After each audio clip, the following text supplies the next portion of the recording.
That is going to go to Dwight Quintero of the Defense Force. Goal number 4 in the match. A match that was already done and dusted by the time he scored.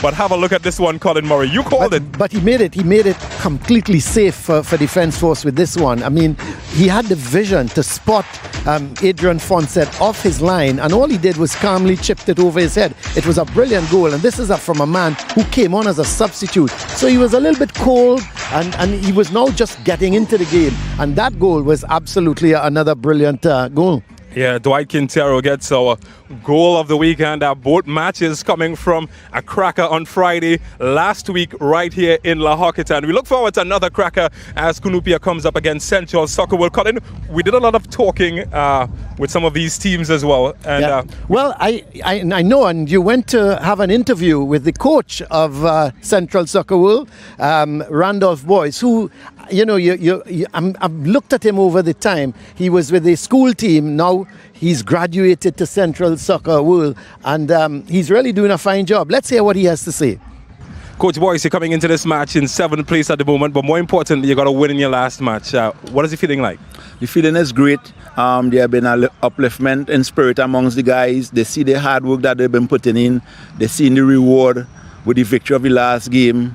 So they even continue to work harder in training for this week, and we're here today to see how it goes against Cunupia FC. Well, you got to win in your last match on the back of some bad results. Is that a confidence boost for your team, you think? Definitely it's a confidence boost. We definitely been playing good football, but we've been playing in spurts, and we really want to play fluently the way and the style that we want to play. But we know with the opposition always cause a little problems along the way with that, and we're trying to put that into perspective. You're new to this competition. How's the learning curve been? You know, tell me some things that you would have learned. The learning curve has been great. From a coaching aspect of it, we have a young, talented team. A lot of guys in the transmission mode from SFFL to this top level, and you're seeing where experience, size, body strength, and a lot of things is playing a great factor. And you're seeing where we need, with the younger ones, we need some time. Well, thank you so much, Coach, and we wish you luck in your match later on. Thank you very much for having me.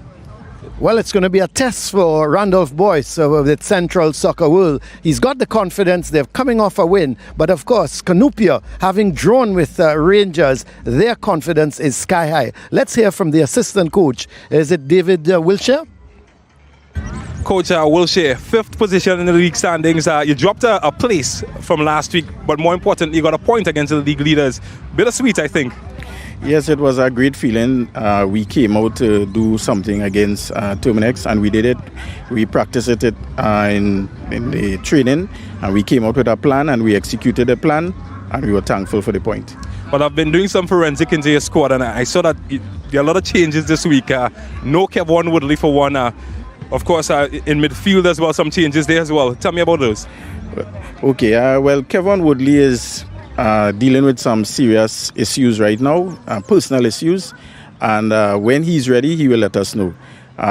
Keon Daniel has a slight injury, so he decided to sit out this since there's a break coming up.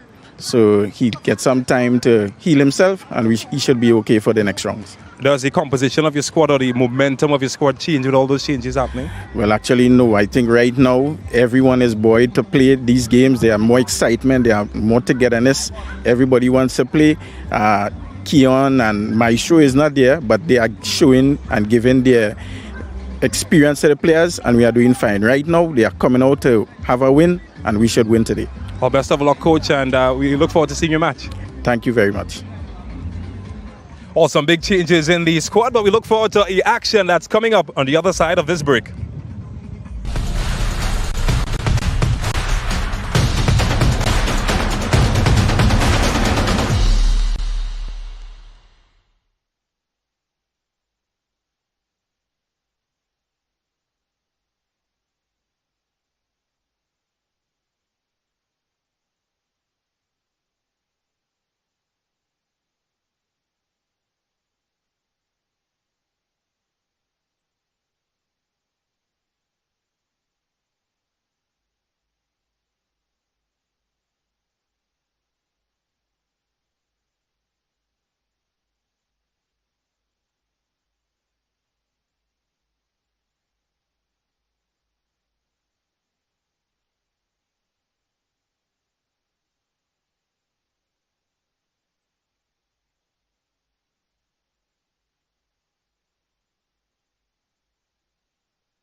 Welcome back to the Horquetta Recreation Ground. We're just minutes away from kickoff in this, to C Classico. We witnessed one Classico last week. We're back with another as the teams with the C at the start of their name, both coming from Central Trinidad, Central Soccer World. They're going to be taking on Cunupia FC. It's a battle of 5th place versus 17th.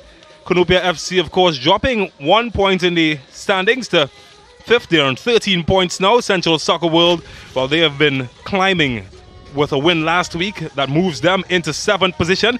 James Saunders is my name. Colin Murray is alongside me as we dissect this match that we expect to be a cracker. Just looking at the form of these teams, Central Soccer World, well, they've got 2 wins, 5 defeats, and 1 draw in the competition. That's a look at some of their members on the bench making their way out into the field. But more importantly for them, on the back of a 4-game losing streak, they picked up a win in the Central Classico last week, and that should give them some confidence coming into this match. Cunupia FC, on the other hand, well, they've been better in the winning position. They've got 4 wins in the competition, 3 losses and 1 draw. And although they dropped 1 point in the, or 1 place in the standings last week, more importantly, they picked up a point against the league leaders, the Horquetta Rangers, and that should give them some confidence. So both teams with confidence, Central Soccer World and their manager just making his way out into the park. Colin Murray, it's an exciting match that we can expect from this one, but one that you do fancy Cunupia, do you? Yeah, I think I will go for Cunupia simply because of their display last week against Rangers. The thing is, when you play against a top team like Rangers, you tend to give a little bit more effort.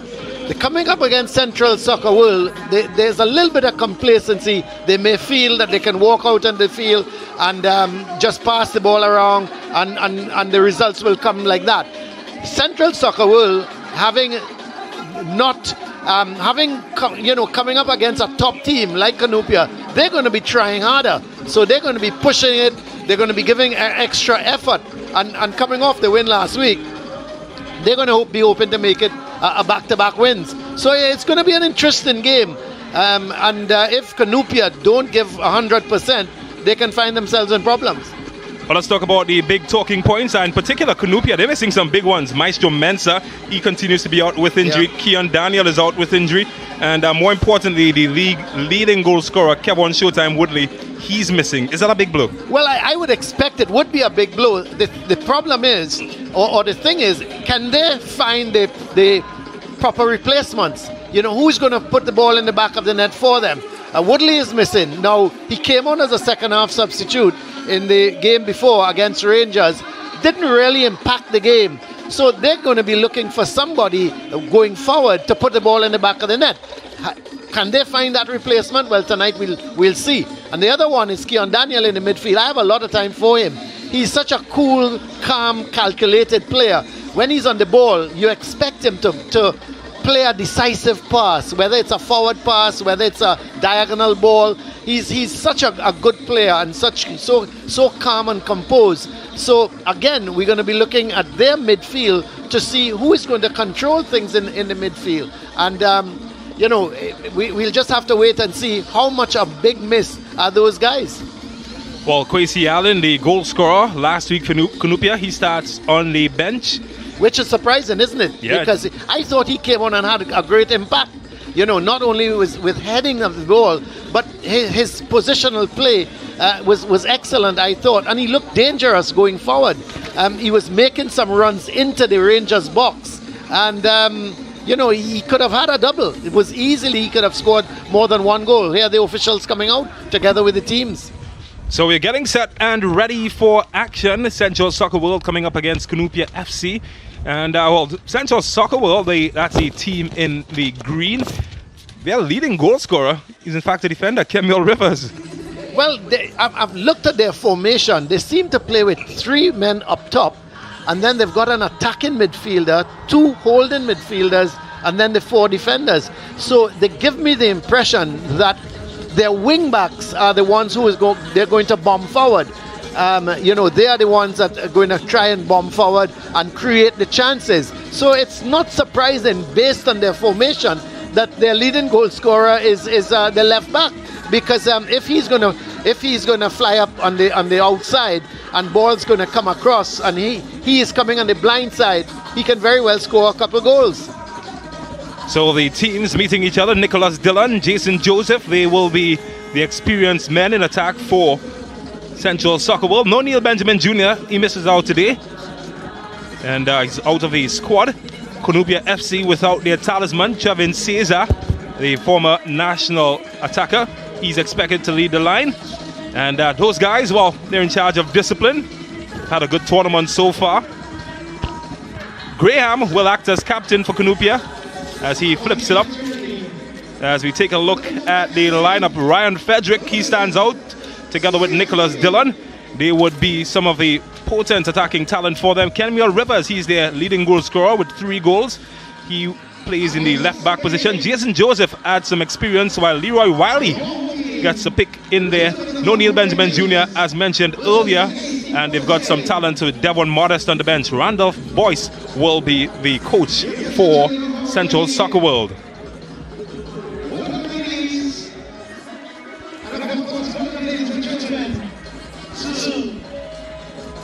So Cunupia FC, Jean-Pierre David, well, he's a superstar, isn't he? He's becoming a household name, isn't it? El Campari, man of the week. Well, he's in goal for them.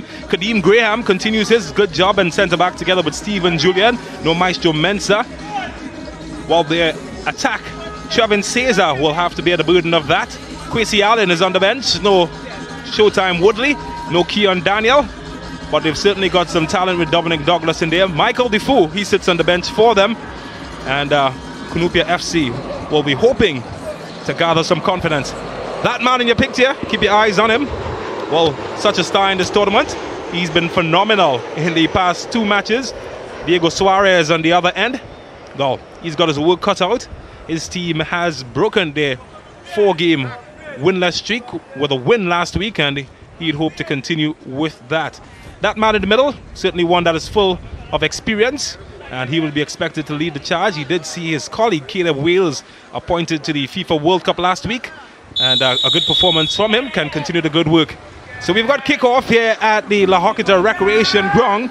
Cunupia FC, the team in black, moving from left to right against Central Soccer World in green.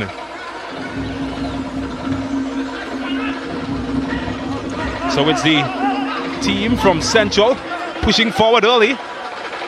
Well, they're certainly pressing the defense of Cunupia FC as a flag goes up for foul against Nicholas Dillon. Certainly one of the men expected to lead the attack for Central Soccer World.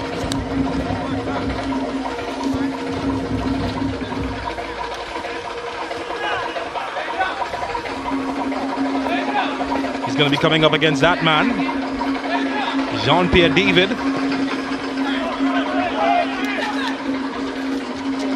Although tussle for this one as the big boot sends it up to Dillon. Gets a good touch. Can't get away from David, but they keep possession.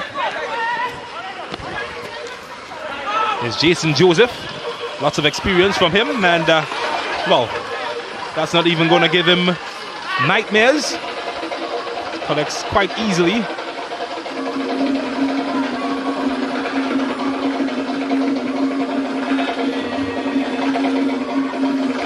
All the background songs of a rhythm section are already in action. The crowd far from a full capacity just yet, but usually that's how it goes. It's normally a slow build-up.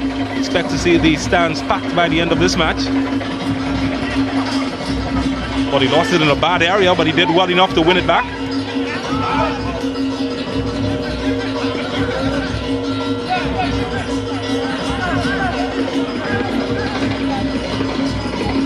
They've finally taken command of possession. Cunupia looking for options and, well, ran out of options with a poor pass in the end. The captain, Graham, is looking for that man, Brandon Semper, getting his first start.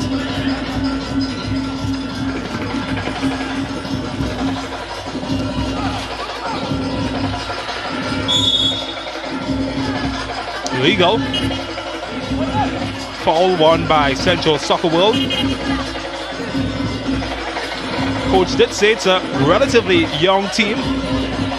Team made up of players who would have been prominent at the secondary school level, making the jump into senior football. Cleared away by Cunupia.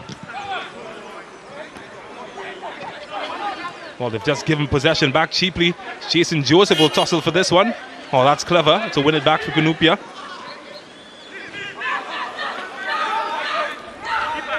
I like the press so far from Central Soccer World. They're not sitting back and allowing Cunupia to bring the ball to them. They're putting them under pressure from as early as their defensive third. Cunupia getting problems to get the ball out because of the pressure Central Soccer World is putting on them. Well, he tried to come out of traffic and bumped out of possession. Fortunately for him, the referee whistle blows in support. They do love attacking down the right-hand side to Dominic Douglas and Roel Felix. That is side patrolled by that man in your far left of your screen, Kemuel Rivers. And if you look at the formation, James, of the Central Soccer World team, they've got acres of space on the wide positions, and that's where Rivers is taking up. He is going down that left side, and Nicholas is going down the right side. So I expect to see their wing backs bombing forward every time they pick up the ball and start to go forward, because they're playing with three up top, but they're all playing very close to one another and not really spreading the play. So they expect the wing backs to do that.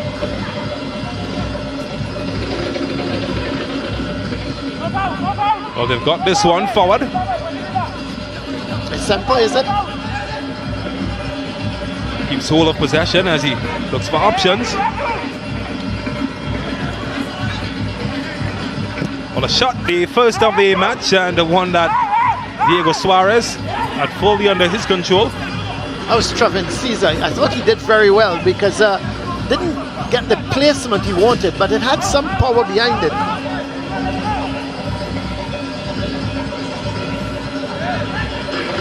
I always like to see Caesar playing wide. He's so quick, so speedy that if he gets the room wide, he can certainly take on the defenders. But he's a very experienced player. Broken up by Joseph. It's Rivers. Oh, that's a good bit of skill to keep possession.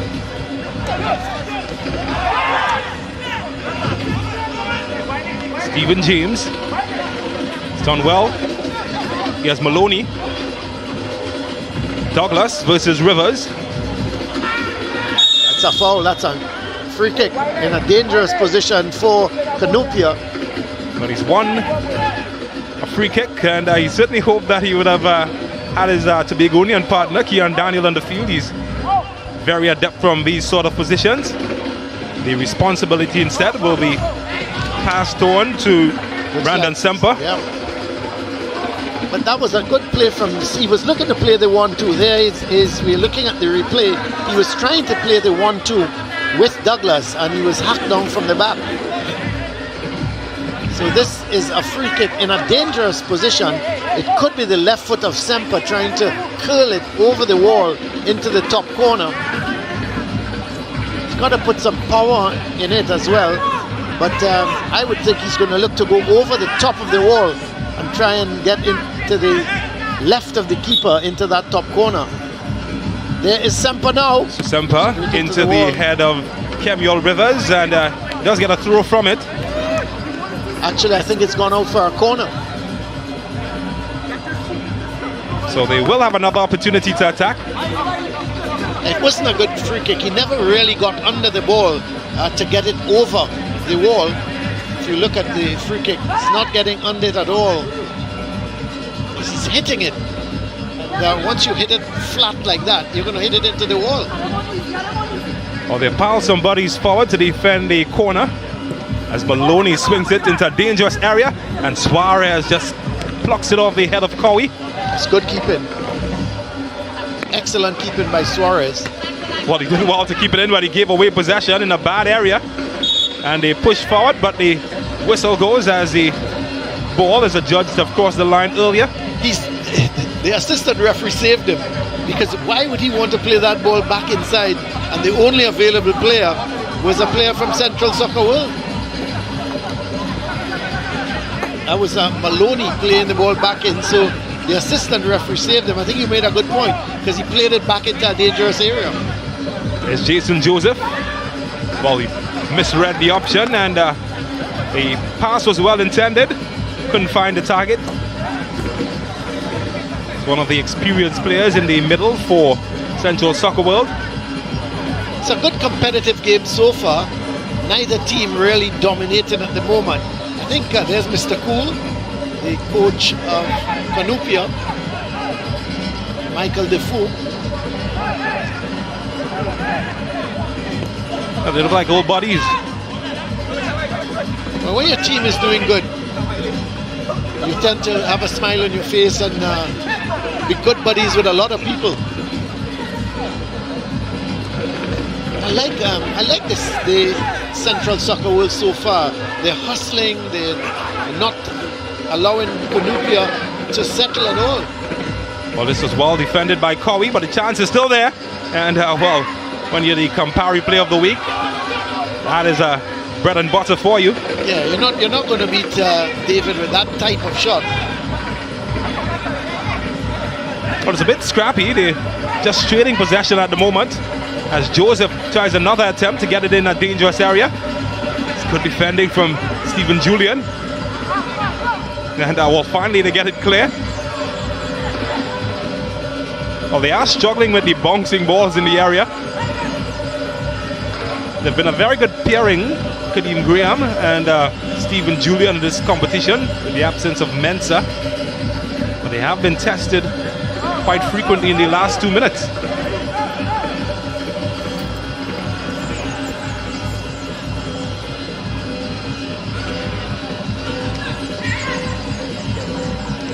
Well, they'll be tested here again, and Julian and Graham combines to clear it once again. That's a recurring theme.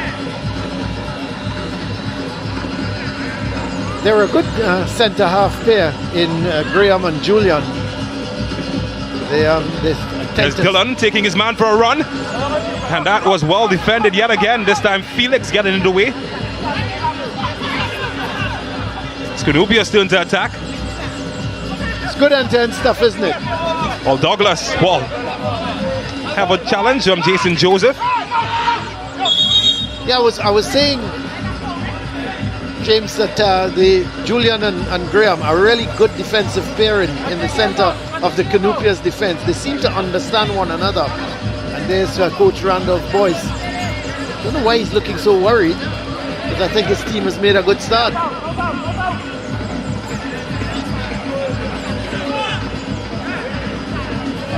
And I'm just trying to figure out the defensive position. Seen Cowie started on the left side of the defense. Cowie's taking the throw. Yeah, now on the right. Yeah, well, here's Cesar. Wonderful effort. Well, he tried his luck, and it's the second time he's come close. And this time, again, Diego Suarez is untroubled, but he certainly has rung the alarm bells. Wonderful effort by him. Yeah, Cowie is more on the right side. I think he's playing more of a right back than anything else.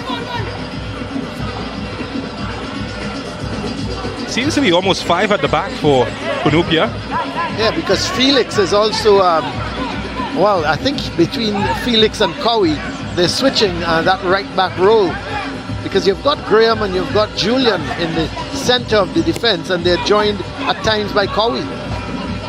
Well, here's Cowie to get rid of this one. And Felix, as he wins the throw for his team. They've been quite busy on the right-hand side of defense for Cunupia. And this should be harmless for the Soccer World to defend.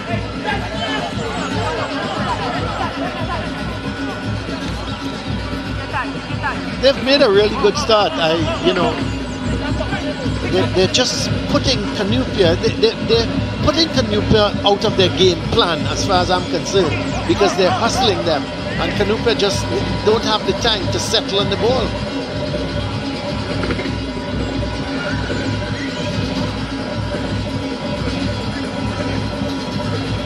Again, they attack down the right-hand side, and not this time. A bit scrappy as the ball goes into touch.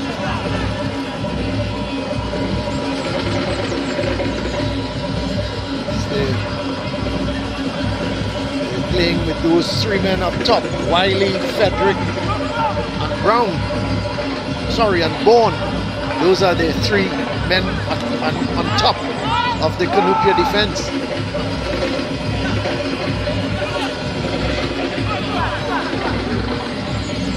Soccer World, well, they've been allowed to build up in their third of the field. Cunupia just allowing them there. When they push forward into the middle, that's where they have issues getting it forward quickly.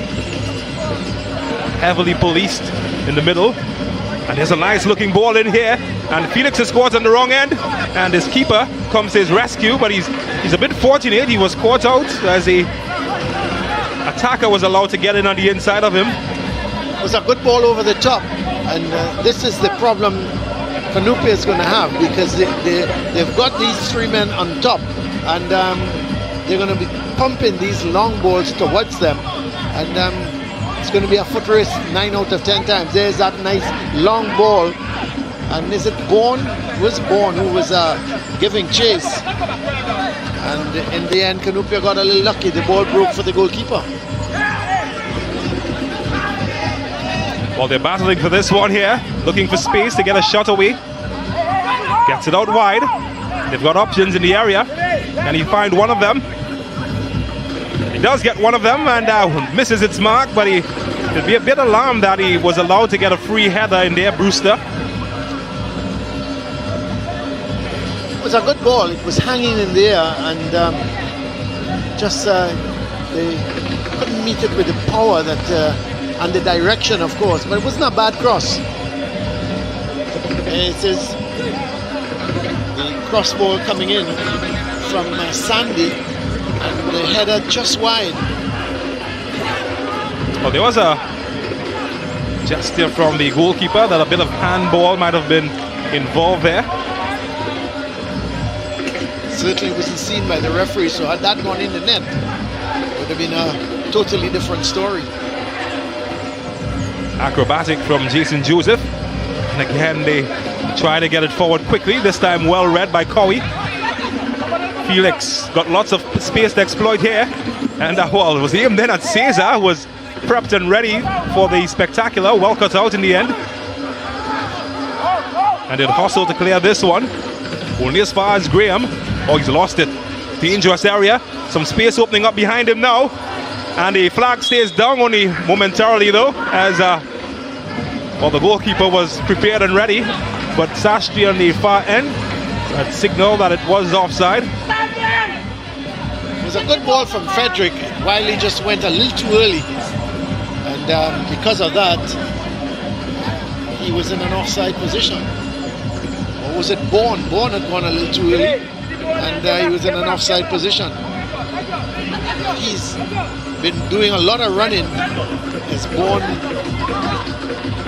for Central Soccer World. This is a free kick for Cunupia. Well, they're packing bodies behind, not giving much space. Chevin Cesar would battle for his. He holds on to possession. It's Graham. Tried to thread the needle. Unsuccessful on that occasion. And well, the ball just went out there. Taken quickly. This game is playing at a really fast pace. I think they just need to slow it down slightly. But Central Soccer World, they're just unrelenting in terms of coming forward and putting Cunupia under pressure. But he's certainly getting lots of space down the right-hand side. Can he make something from it? Well, he can't get past Rivers. So experienced, but he's stolen it in a bad area. And well, after all the hard work, the cross came to nothing. But what a watch, that battle between Felix and Kemuel Rivers.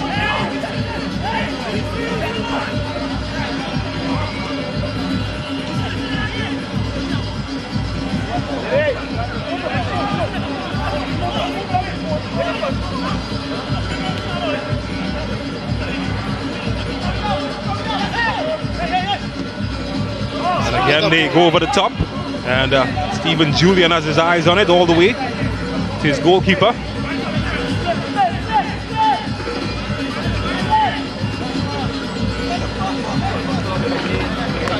Felix and Nicholas Dillon coming back to help out with the defending. Oh, that's a heavy touch from Jason Joseph. Oh, good skill as well. And he's pulled back this time by Brewster. Showed some good skill there, Jason Joseph, the former W Connection man.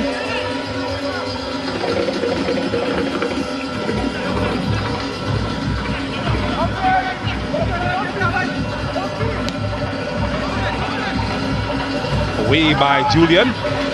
Oh, Caesar, he's done well. Well, he's trying to get his man going, but well read. Here's Cowie. He's got Douglas ahead of him, and was that a push? The referee doesn't seem to think so. Very dramatic, but I don't think it was a foul.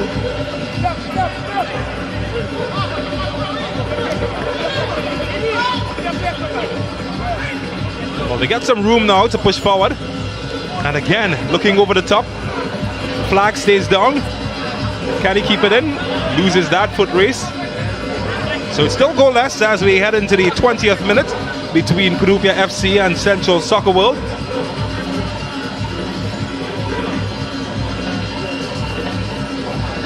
Yeah, that didn't seem to be a push.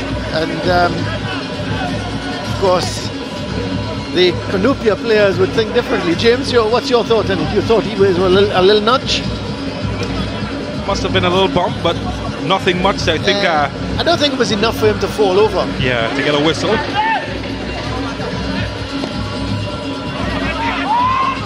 Brewster, contested by Joseph. There's Nicholas Dillon battling with Stephen. Well, they've kept it to Felix. Looking forward to Douglas now. Can he keep it alive? Might have kept it in, but the assistant referee doesn't agree. It's a goal kick. But there's a man down just out of your screen. Yeah, he went in. When he went into that tackle, it was a 50-50 ball. Let's hope he's all right, because he's in a lot of pain, maybe just above the ankle. But it was that previous tackle, yeah, that he went into the tackle and immediately he went down. Not sure. Let's see who the player is. It's Bourne. Look at it. Yeah, I think the boots of the Cunupia player just went just above his ankle. And it's Bourne, the one who, well, he's up, which is good news.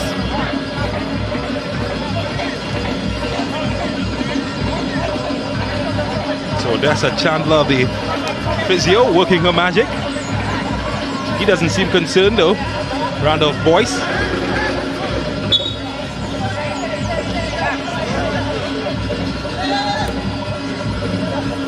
So finally, play is restarted. Well, has he put himself in trouble? Seems to have.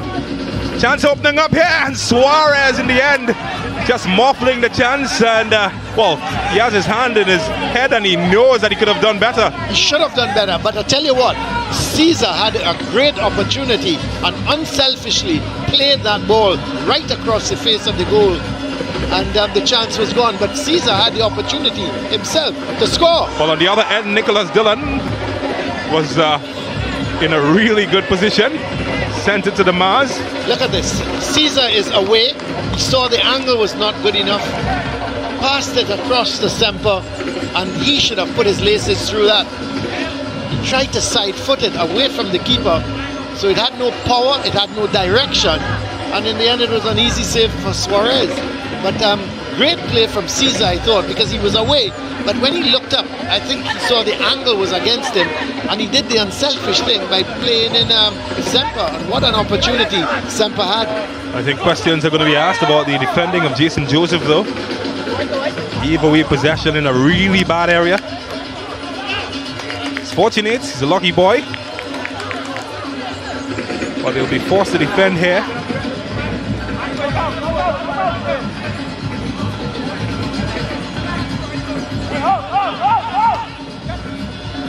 Cowie. Just want to throw. Still goalless. Battle of the two central teams. Chance could open up here. They'll put it anywhere. Only as far as the black shirt as Graham gets involved. But he has to be careful. And Sporting A just to avoid Semper roaring in. Brewster. One possession back for Cunupia. Looking for Douglas. Well cut out. Again, they give away possession. Free kick for Cunupia. So it's a free kick for the team in black. And not quite sure that Central Soccer World are comfortable in getting the ball out of the back. They've given away some free kicks in some dangerous areas. I think Cunupia has now started to dominate a little bit, James. They're finding their range of passing, and they're using the width of the field, and of course the man up front, Caesar, is excellent. Well, they've got some big bodies to aim at in the area. Brewster's there, so too Graham. Well, he's got a touch on that one. Came off Graham in the end, and well, they'll have an opportunity to breathe, but they certainly came close yet again. I think it might just be header of Semper, might have come off his own captain, Graham.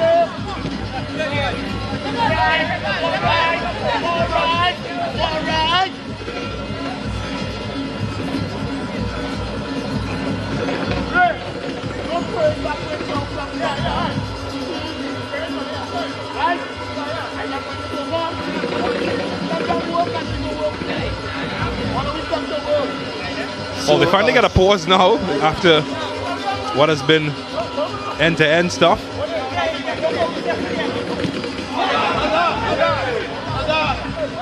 I tell you what, Colin Murray, they're being double-teamed on the right-hand side for Cunupia. With swarms of players. Anytime Dillon, in particular, has been in possession. Julian cutting through the heart of Central Soccer World. And he's got some space. It's almost bulldozing his way through. There was no sort of finesse with that. He just picked up the ball and decided to go to the opposing goal. And anything in front of him, he was just going past. Well, the chance eventually came to naught. But that's Julian. He's a very forceful type of player. Of course, being a centre back, you've got those type of players. They pick up the ball and they just run at the opposition.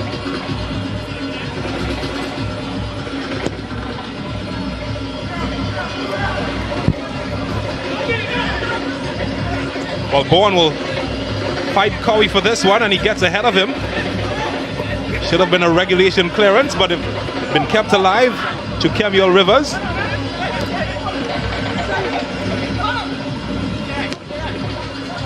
Well, this was aimed at Dillon. Just misjudged it. Felix comes away with it. Well, he's run out of real estate and he's given it back to Central Soccer World. Here's Nicholas Dillon. Loses that battle with Cowie, illegally so, says the referee. It's a free kick. Seems that Rivers is going to take this, and I would expect he would put it into the box.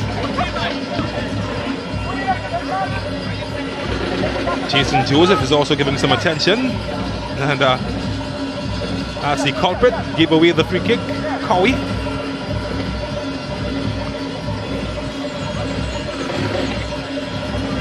Well, they don't have the size advantage that Cunupia FC has at the back, Central Soccer World, but they have the big frame of Nicholas Dillon, so he will be a target. It's not a good free kick at all. Well, can they contain the pace now of Chubbin Says on the other end? It's a good run from Semper, not a good pass from Caesar, though. Well cut out.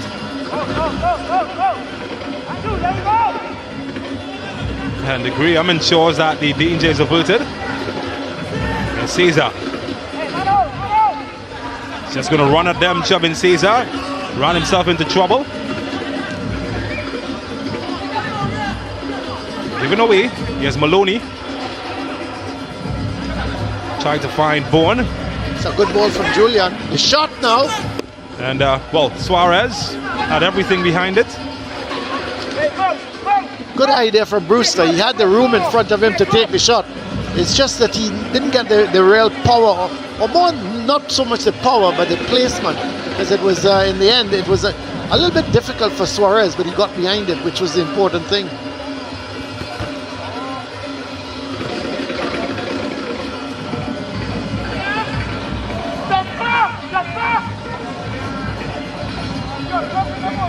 So we're approaching the half-hour mark in the first half. Still goalless between Cunupia FC and Central Soccer World. Oh, that's just wasted. Not quite sure who the intended target was. Lots on his shoulders, Nicholas Dillon. No Neil Benjamin Jr. today. Did expect a lot from him.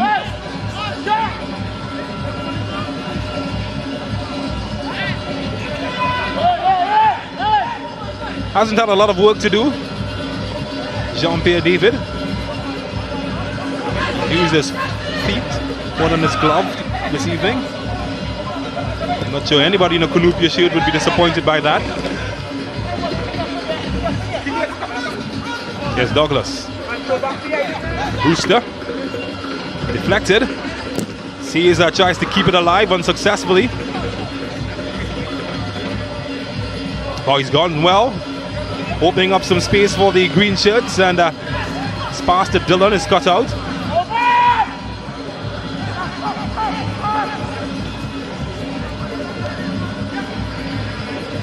Well, they're trying to exploit the space left behind by Central Soccer World. Forced all the way back. Cowie gets involved. He's got a lot of room in front of him. It's a good ball. Here's Douglas. Well muscled away. Try to keep it alive. Douglas. Maloney comes away with it. Looking for Felix.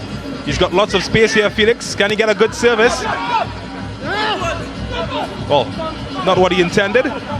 His intention was good because he was like trying to cut it back, but he was always under pressure because that ball was running away from him.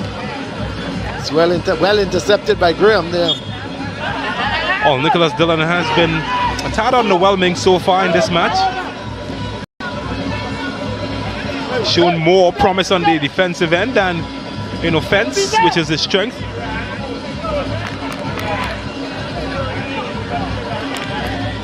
Central Soccer World hasn't really created very much. They've had maybe one shot at goalkeeper David, but outside of that, they have not really created. Whereas Cunupia, I thought they've created the best chance of the match when Semper should have put it away and hit it straight to goalkeeper Suarez. Well, they just haven't been tidy with the passing. This one rolls back to Jean-Pierre David. There's been a lot of midfield action, really and truly. So when you look at them going forward and creating the chances, both teams in the opposing defensive third, we haven't seen much of that. Oh, that's a smooth turn there from Graham. But he's lost it in a bad area. It's the second time in the match that has happened. His partner, Stefan Julian, comes to the rescue. Well, they're piling on the pressure now, Soccer World. And again, Julian is forced to intercept. It's a Semper. Maybe he can get away now. Oh, he's got a burst of pace here. A good cross could give them some chances. Well cut out.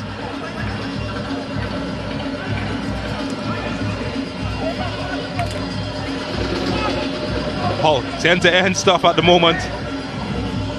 It's a seesaw type of fixture.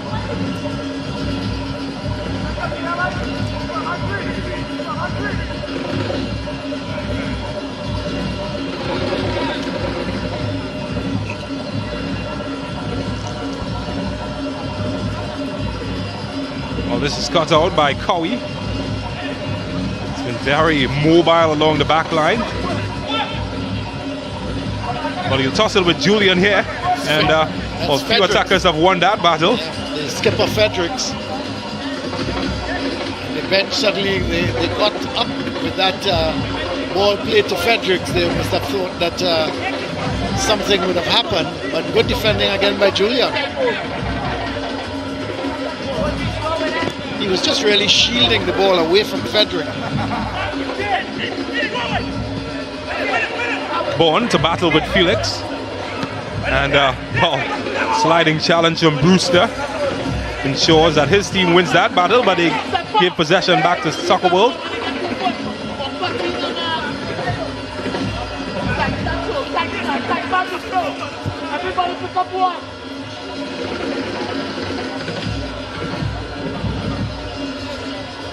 Well, he's going to be happy with his team's performance so far.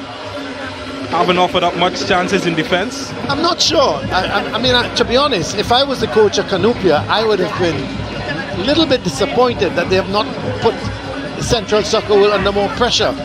You know, I think their final passes have not been good. Once they approached the Central Soccer World defensive third, I don't think they've been playing those clinical balls outside of the one from Caesar to Semper. They've really not played those balls well. That final pass.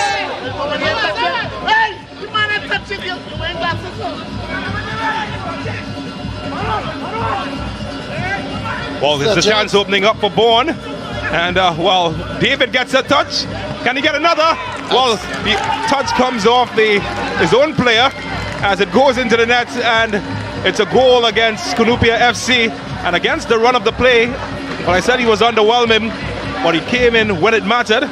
Nicholas Dillon getting the touch. And, well, that man is beaten. It's 1-0 to Central Soccer World. There was absolutely nothing he could have done about it because there was a big deflection. We'll have a look at it. But that was a big deflection. Now, he's made a good save here. Watch the save from Bourne. Low to his left. He pushes it out. A slip there, and then the slip from... was it Sandy? It seemed to be Sandy, and then the deflection off of Sandy took it away from David into the corner. Well, Graham might have gotten something on it as it crossed the line into the net. Yeah, it probably hit Sandy and then went on to Graham. Well, the first real chance of the match for Central Soccer World gets them a goal. But he spoke about being disappointed from the coach. Surely now. Oh, he's dissatisfied by what he just saw. That's right. He's going to be even more dissatisfied with what's happening. I'm not seeing the fluency really of the Cunupia team. You know, and I wish I could put my finger on what's missing. They're solid at the back again, but I just think they getting from the midfield to their strikers, there's not that crispness. You know, they score 1-0, a surprising scoreline that Central Soccer World is leading by 1-0. Well, they were forced to come from behind in their last fixture against Central FC to pick up their first win in 5 matches, and now they take the lead against Cunupia FC. How will Cunupia respond? And there again, James, look at the pass from Cowie. He went over the top. He was looking to play a diagonal ball and hit it straight into the goalkeeper.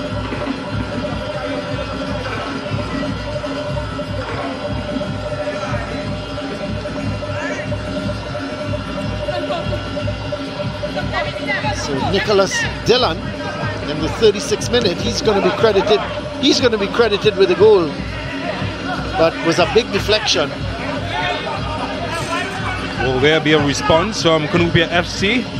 They've got 7 minutes of first half minutes remaining to try to make some sort of impact in the match. It's been more frustration for them so far.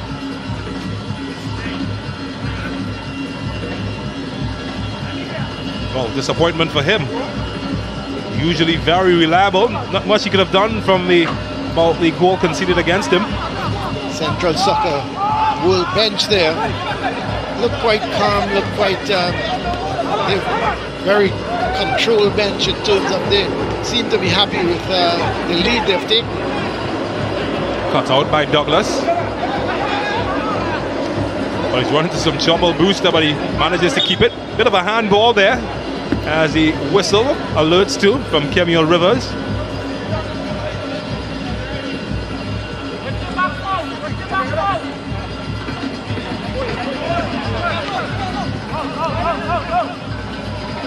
No cap on Showtime Woodley, just in case you just joined us, for Cunupia FC. Certainly missed his presence in the attack for them. While I agree with that, James, you can't just be depending on one man. Yes, he's the top goal scorer, but you've got to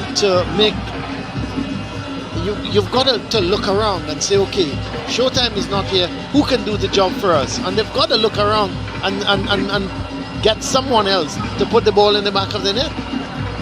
Oh, they're also missing Keon Daniel, the former T&T international. The build-up play has looked a bit laborious in this match. No sense of fluency. They struggled, I think, from that. There's no one to me in the midfield that is taking control of the game, spraying the passes around, knocking the ball. This is not the Cunupia team we saw that played last week. They look a totally different outfit. Well, this could fall nicely for Brewster, but the flag goes up. And, more frustration for the team in black. To be honest, I would like to see Caesar move wide on the right side and attack the Central Sportsworld team wide on that right, rather than him playing as a central striker. So it's a team in green, Central Soccer World, with the 1-goal advantage as we enter the last 5 minutes of the first half. Oh, this is good. They're in a good area. They've got options. Theophilus goes to ground, but referee saw nothing wrong. It's a goal kick. Yeah, but the cross ball coming in was poor. He never found the head of Bourne or anyone who was coming in.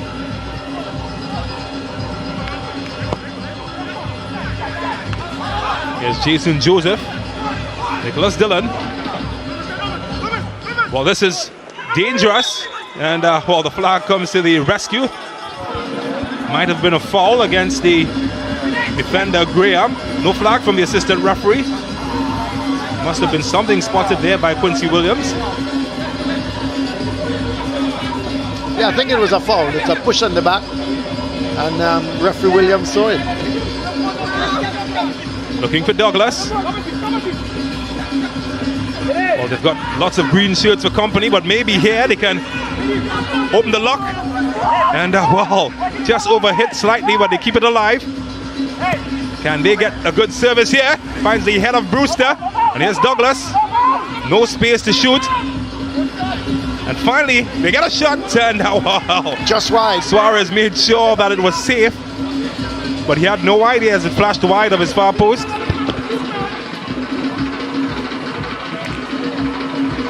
So they're huffing and a puffing, and finally they get something that is fruitful. Has been the story of their night so far. O.C. Sandy coming close.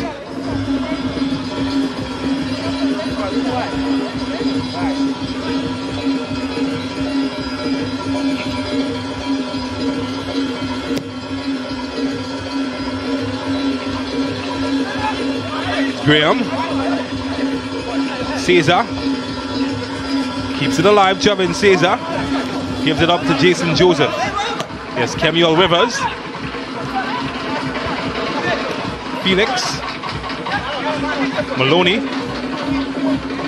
Brewster finally getting some passes together. Can Caesar keep it alive? He does.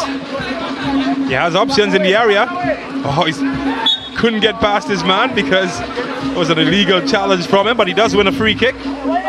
Maybe the last bit of action for them to get something in the first half. Well, Caesar's gone wide on the right, and I like that move because he's got room to play with, and you can see from the time he picked up that ball, his one intention was to run at the defenders.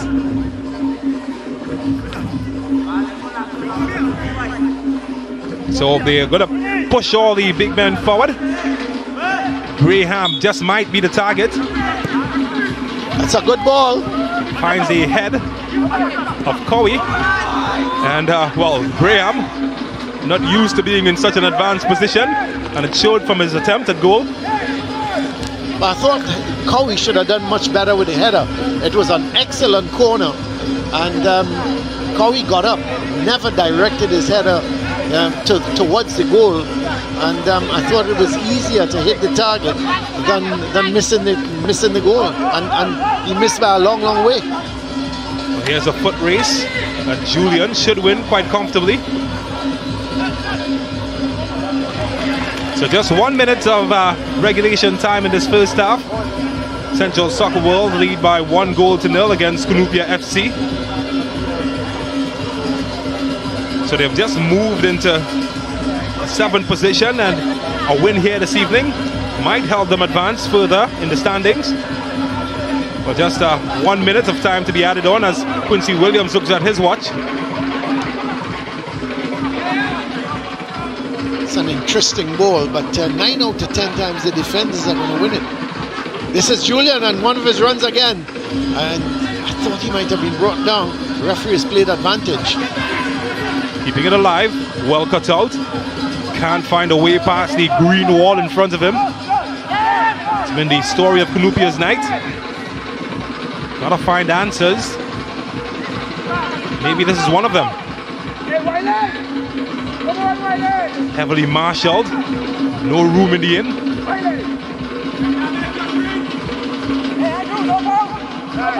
Well, he's done a good job so far. Headed away. Only as far as Julian. Felix. Cesar. Here's Maloney. And maybe the final bit of action as we enter the final 30 seconds of the time that's added on. Just the last attack for Cunupia to get an equalizer. They need to get it into the box. Again, Cesar can't muscle his way past the green shirt, and Cowie's left to defend this attack, and he does a pretty decent job.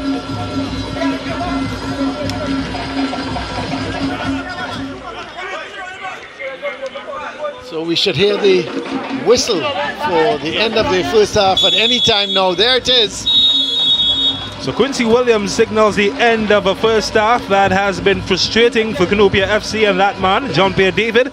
But it's been joy and jubilation for Central Soccer World and Nicholas Dillon as they lead by 1-0. We take a break and we come back with the first half highlights.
1-0 the score. Central Soccer World lead Cunupia FC by as we kick off match week 9 here at the Horquetta Recreation Ground.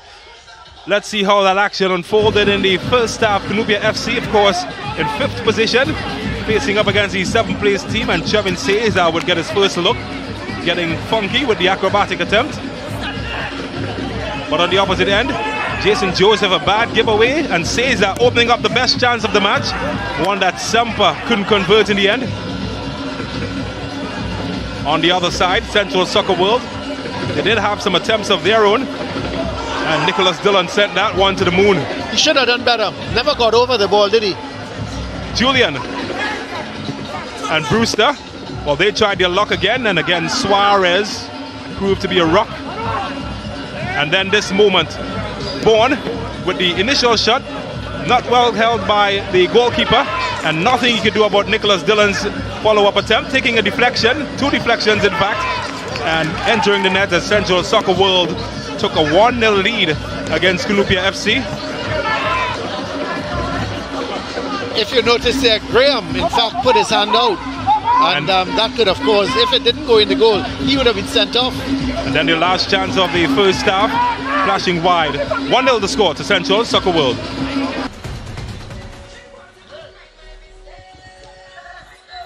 So it's a first half that has been heavily skewed in terms of shots for Cunupia FC over Central Soccer World. Yes, you look at it, shots, 9 shots to 4 for Cunupia. It just shows you that Cunupia have really dominated. 4 shots on target to 3 shots. And the fouls, the yellow cards, no red cards, offsides. You know, there have been a lot of midfield play, and that's why we're not seeing many offsides and corners and that sort of stat. But all in all, 1-0 Central Soccer World. I think that's just slightly, James, against the run of play. Cunupia, as we saw from the stats, they have dominated. They have more or less dominated. But let's go after match week 8 highlights. Ascension tournament action as we take a rewind of match week 8, and a big match. Terminix the Horquetta Rangers in first place, coming up against 4th place Cunupia FC. And well, the top team for some top saves. Jean-Pierre David, keep your eye on him. Very instrumental in this match, keeping the captain out, Jamal Crichton. But he couldn't keep this out. Real Gill, the Macarena, finding the far corner, and they were ahead in the 25th minute. But look at him go. Dog them out wherever they came from, height and angle. Jabari St. Hilaire, no slouch himself on the opposite end. But he couldn't keep this out. Kwesi Allen getting the equalizer in the 57th minute for Cunupia. And they were back in the contest. Well, how will the Horquetta respond? They huffed and puffed, but they couldn't blow that man over. Yeah, kept everything out that came at him. He was happy. Everybody was happy. Cunupia taking a point. 1-0 the final score. Police and Defence Force met in the P.O.S. Classico, the Protective Services Derby. And well, promised so much, and it delivered from as early as the 17th minute. Mikel Jem Gordon capitalizing on the free kick from Jabari Mitchell to put them ahead 1-0. And then Kadian Gabriel got clumsy, and the referee pointed to the spot. Brent Sam doesn't miss from 11 yards. Equalizer in the 27th minute. And then Jamil Boatsway, the easy second top goal scorer for a reason, getting the one to put them 2-1 ahead. But Mikel Jem Gordon, not to be outdone, snatching an equalizer. What a match, being set up 2-2. And then some clumsy, or was it? Well, tell you what, lots of debate about that one, but no debate about Brent Salmon when he put this to put them 3-2 ahead. Was there to be more drama?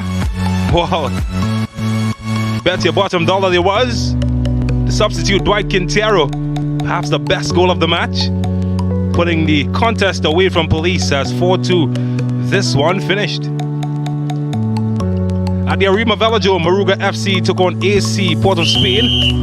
Team from Deep South facing the capital team, and Mikel Poon Algaron would put them ahead 1-0, AC Port of Spain. And then later on, Saeed Charles, he would make it 2-0 to the capital team. And they were carving open Moruga like butter. Che Benny, well, he got fancy And that made it 3-0. Some rough play, kung fu challenges, and some cards as well. And then keep your eye on Sidale McLean. That's one of his 3 on the night. Atiba Charles, though, would pull one back from Maruga, giving them some sort of consolation at 4-1. And remember that name, Sidale McLean? There's a reason I called it. That's his second, as he put them further in front. Then a red card, then a change of mind. Held on to a yellow, but the keeper couldn't hold on as McLean got his hat-trick in the 90th minute. 6-1, the final score, AC Port of Spain over Maruga.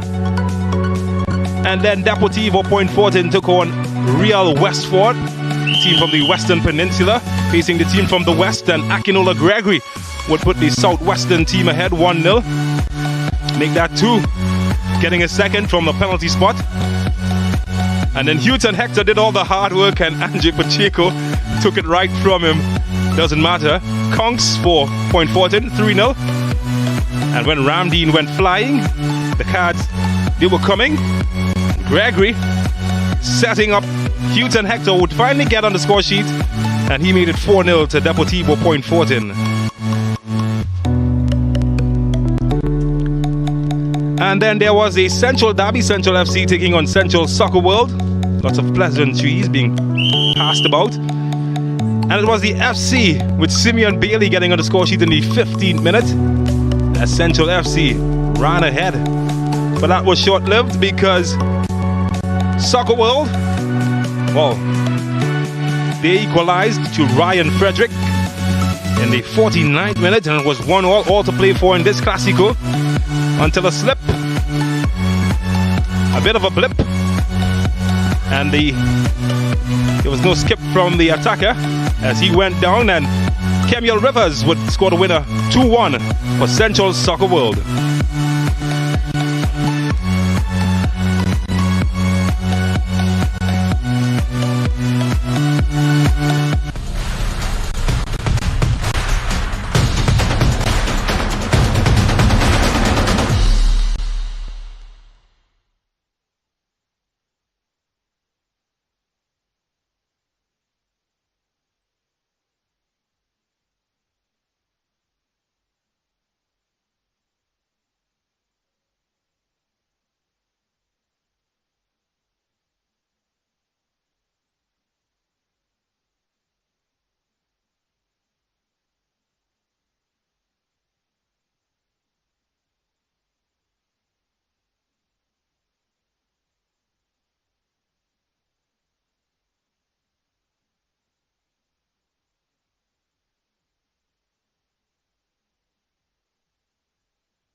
done for Cunupia FC as they find themselves trailing by 1-0 to Central Soccer World. This is Ascension tournament action here at the La Horquetta Recreation Ground in East Trinidad. Welcome back to the action. James Saunders is my name. I'm joined by Colin Murray. Welcome to all of our viewers across the Caribbean on Sportsmax and those streaming us online at Ascension and the Sportsmax YouTube page. Don't forget, send us a flag. Let us know where you're viewing from. And we get ready for second half, Colin Murray. And we saw an interesting first half. What can we expect in the second? I would expect the same from Central Sports World. They would hustle. They would try and put Cunupia under pressure. They've got to be a little bit more composed. Cunupia, I expect they'll make a couple substitutions because they're lacking the fluency. You know, they look a little bit disjointed to me. And I think they need to get a couple guys into that midfield who will pull things together, create the chances for them, knock it about. And they are, in fact, making 2 substitutions now, James. The men coming on, it looks like Travis Joseph and Kareem Riley. So those are the 2 substitutions. So changes being made for Cunupia FC. And I expected that because, as I was saying, they seem to lack a little bit of fluency. And maybe Joseph and Riley will give them that little bit of an edge in terms of their passing. So Riley is being asked to play on the left side of the attack. And he replaces Ilya Brewster, while Travis Joseph has gone into the center. So changes in midfield and in attack for Cunupia FC.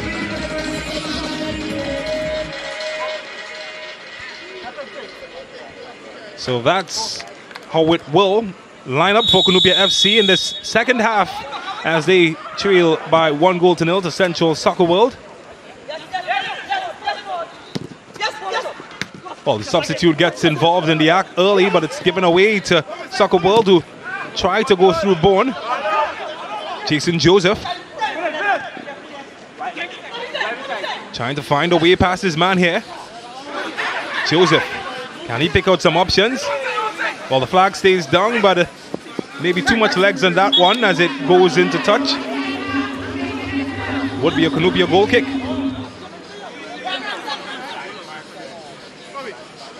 So just wonder what the team talks might have been like at halftime.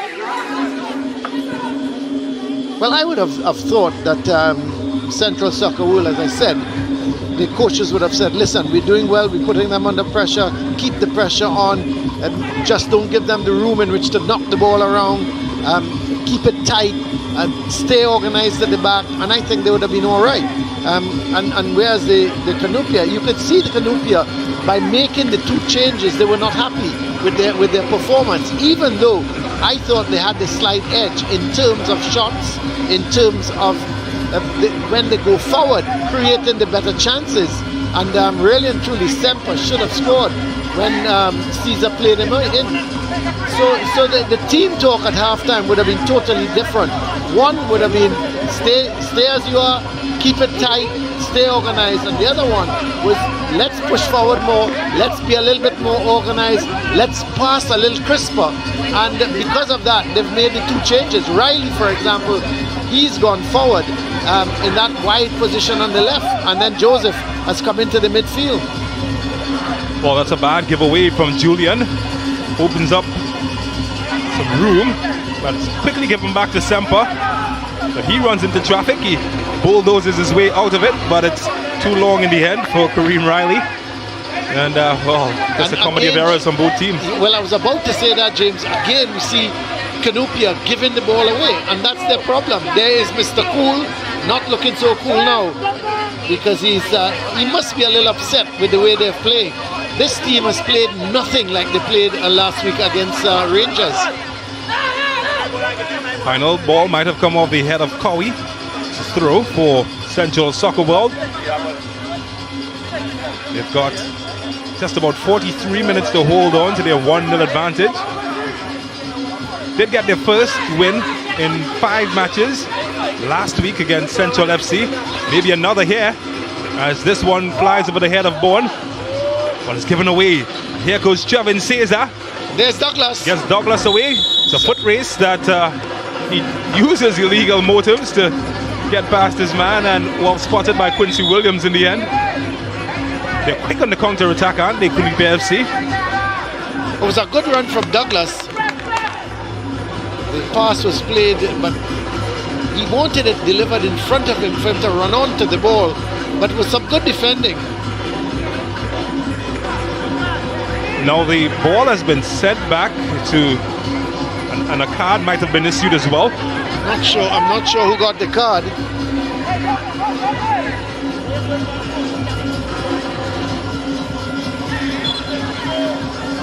That's the foul, but they pull back the play even before that. So the card might have gone against Central Soccer World, and the player who goes into the naughty corner. Jason Joseph. So Jason Joseph, been a naughty boy.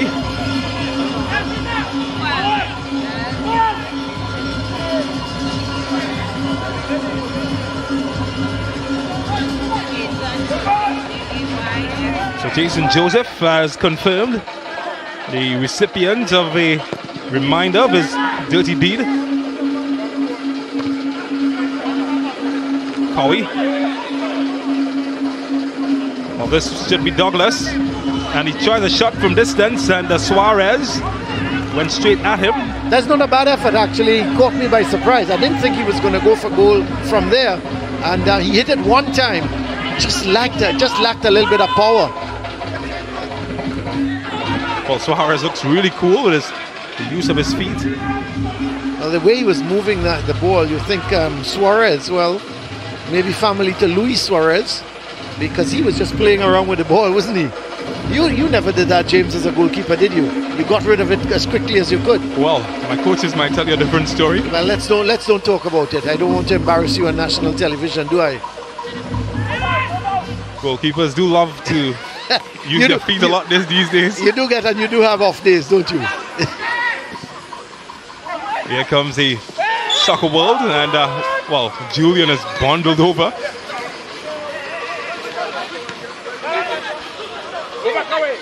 It's a substitute, Riley.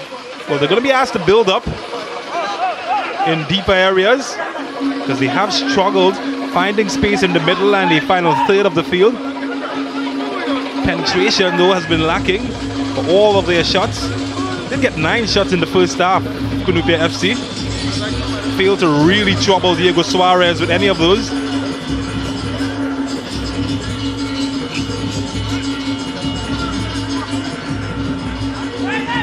Here's Kemuel Rivers. He's the leading goal scorer for Central Soccer World, the left back. Well, a man down. Doesn't trouble Quincy Williams as he allows plays to continue. Goalkeeper David gave it away. Well, just a bit more confidence from Central Soccer World as they've managed to hold on to possession a bit better than we saw in the first half, early in the second period. Heavy touch from Dillon. And looking for Bourne. Easy for Jean-Pierre David.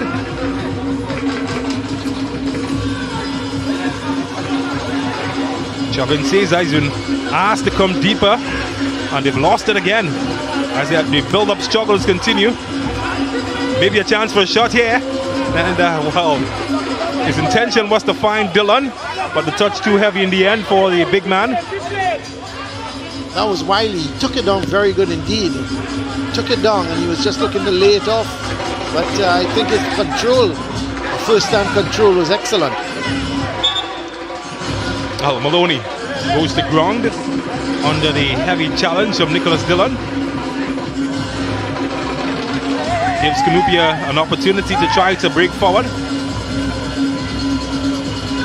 But he spoke about the ideal position that you'd like to see Cesar play. Now we're seeing him deeper as he's gone to ground just to the right of your screen. But chance could open up here, and well, that flashed across the face of the goal, but it didn't bother Suarez. That was a wicked ball going across the face of the goal. There was just nobody in a black shield to follow through, but it was a really good cross, very dangerous cross. It's the kind of cross that has the goalkeeper unsure. Do you come? Do you stay? And you're just hoping that if it does flash across the goal, that a defender is there, or there's no forwards to latch onto it. But it was a dangerous cross. Well, the good news is that Cesar is back on his feet.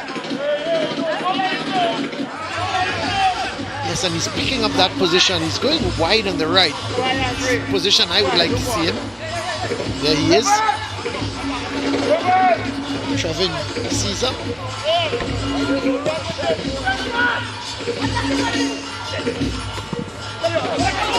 Well, not the most in that header. Nicholas Dillon pulling out the party tricks. And maybe picking the lock here. It's Bourne gets a shot away, and gravity did not work on that occasion as he tried to get it under the crossbar.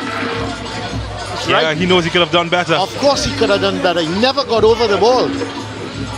It was a lovely ball from Dillon. Dillon is a workhorse in the midfield for Central's soccer world, and he's spreading the ball around. That was a good ball over the top. And I think when you look at the shot, he really grabbed at it. Let's have a look. Brilliant control. That's excellent by Dillon. And then the pass. And I just thought he just never got over the ball. The ball, he needed to back off a little bit and get over the ball. It was not a good attempt, and from Bourne it went high over the bar. He should have done better.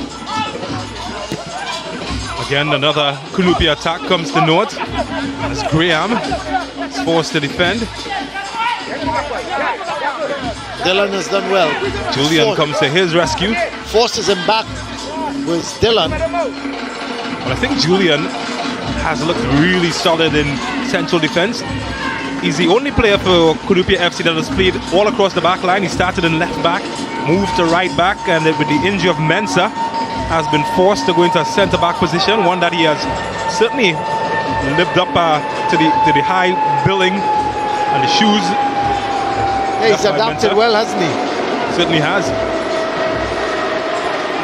Well, more space opening up on the right here for Central Soccer World. That was another good ball from Dillon, wasn't it? Looking for space to cross, deflected. Again, that's good. That's really good there as he gets it away. Not the kind of confidence you usually see in the defense. I'd love to get another look at that.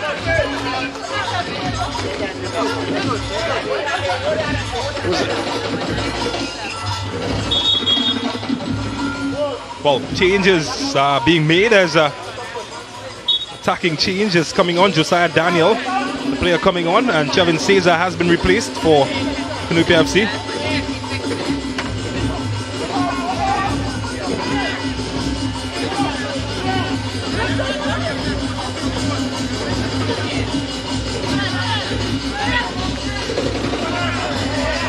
Well, they'll chase for this one as it goes out for a corner.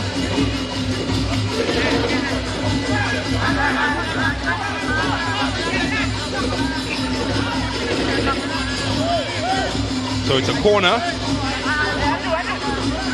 Josiah Daniel replacing the experience of Chevin Cesar, the man from Lambo, Tobago.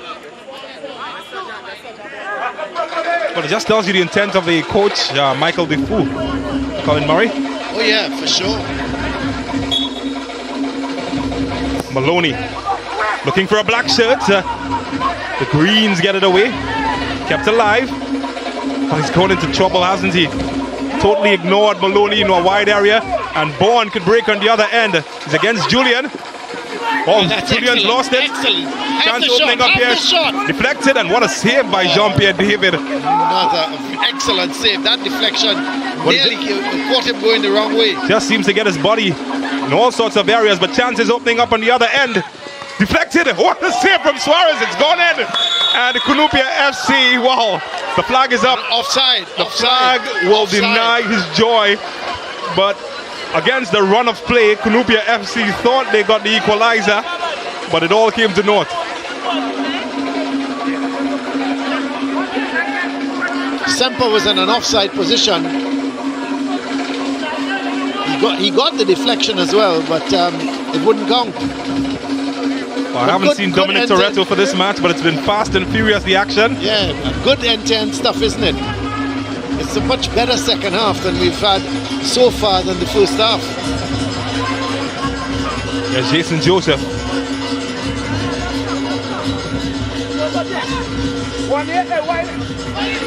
Got space on the right that they will exploit. Chance for a cross. Well, he expected much better with the time that he had. Easy catch in the end, it turned out. It's Julian. Poor touch. Kemuel Rivers keeps possession for Central Soccer World. Well, Douglas was looking to turn his man, and I thought Rivers did well. He just kept him at bay, but now he's giving the ball straight to Douglas. Oh, that's a good touch. Off the way, and Central Soccer World will keep it.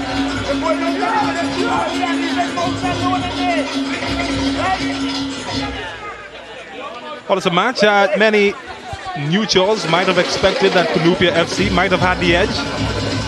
They did have a better form guide coming into this one, albeit they only have 1 point in their last 3 matches. So that's good though from Jean-Pierre David. Good keeping. He realized the danger, came off his line quickly, and then smothered the ball. Excellent keeping again from him. Well, in their last 5, Cunupia FC have been able to rack up 7 points as compared to 1 from Central Soccer World. Or 3 rather from Central Soccer World. Just 1 win for them in their last 5. I feel confidence might be playing a big part in this match. Cunupia might have lost a step. Some big misses, and they've gone down in the table just 1 place below. Yeah, it's, you know, again, when they go forward at times, they look very dangerous. They look as if they can score, but they're just not putting things together. And we keep saying that all night. Well, Douglas tried to get his head ahead of the defender without much success. Oh, he's had that in a bad area. It's pinball at the moment. Oh, goodness me. And well, Suarez holds on in the end. But I think that he might have misjudged the bounce there, the defender. And he put his keeper under tremendous pressure. He did, and Suarez is hurt because they jumped by that man who has come on. Daniel as a substitute was incredible. He should be playing basketball. It was absolutely, he made height and went over the keeper. And in the end, Suarez did well. Thankfully, he's sitting up now, so that's not too bad. There's Daniel. He just flew through the air. Look at Daniel coming. Look at this jump. Whoa! Always second to the ball though, because Suarez had it covered. Well, in basketball, you'd say he got posterized.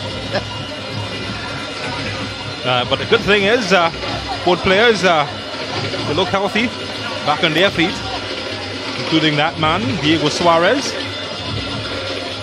He was beaten once by that deflected shot, but the flag saved his team. But he's done well. You know, he hasn't done anything extraordinary. I think he's just been very competent. Suarez, whatever has come his way, he's held on to it. Julian to Joseph. Dylan. Oh, that's a good header back inside. Heavy touch from Joseph, but the chance is still alive. Yes, Dylan. I tell you what, Dylan, I think he can tell you, James, where every blade of grass is on this field. I think he's been absolutely magnificent for Central Sports World. He's everywhere. And most of the plays, Dylan is at the heart of it. Well, chance opening up here. Just might have been a pull there from Graham. Well, the referee says it goes against him. The attacker, that is. And that will be called back. But it did look for a second that Ryan Frederick had gotten the jump on Graham.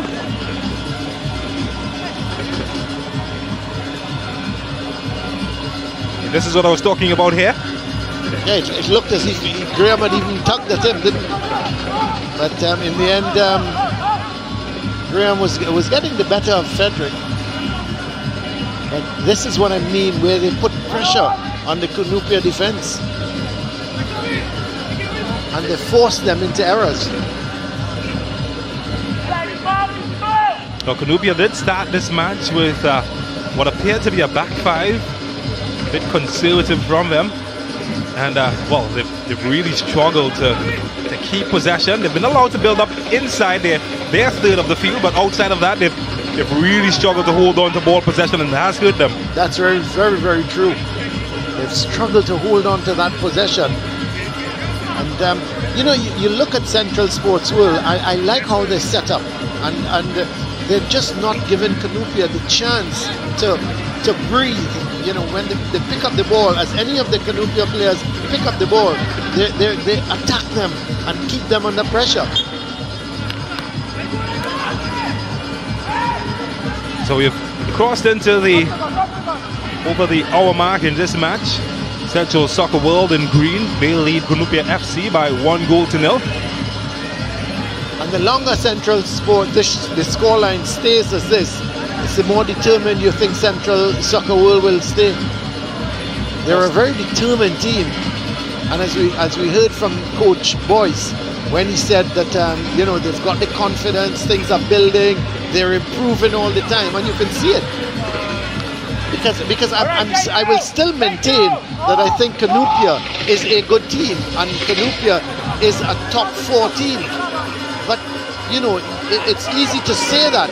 You've got to go out there and play football. You've got to go out there and spread the ball. You've got to take possession, and you've got to make the passes tell.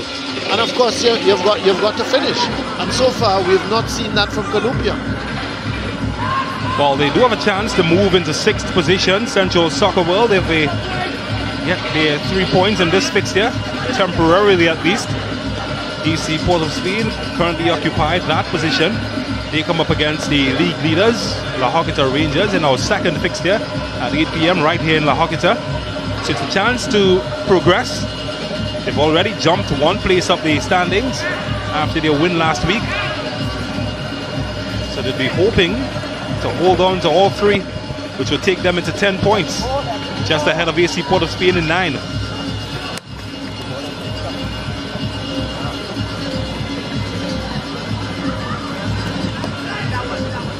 Well, Daniel turned into a hurdler there to get over the challenge of Jason Joseph. Well, we spoke about the league leaders. That's our first sighting of them. Ross Russell Jr., Caleb Sturge with the coloured hair, Daniel David and company. AC Port of Spain, they've got their hands full, I can tell you that much. Well, Rangers will be expected to win that game tonight. But Suarez again going into a collision, gets the better with a punch away. Maybe some space opening up here, and again Julian. This time the referee deems this challenge not to be the that's variety a yellow card that will be allowed. As that face confirms that he knows that he's going to go into the naughty corner. The yellow card. Yeah, it was. He just barged in. He just barged into. Who was that? Yellow card confirmed. Joseph, was it? It is Joseph with a kick, with the free kick. That's a good kick. That's an interesting ball. Graham gets a touch, but it falls to a green shirt. It's a corner. Central Soccer World will try to add some insurance to their 1-goal advantage.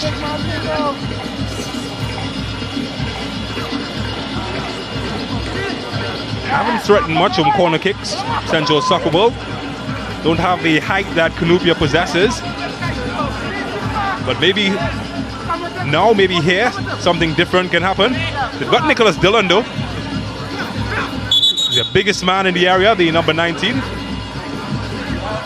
And already Quincy Williams has his hand full, because the defender has his hands full of Dillon.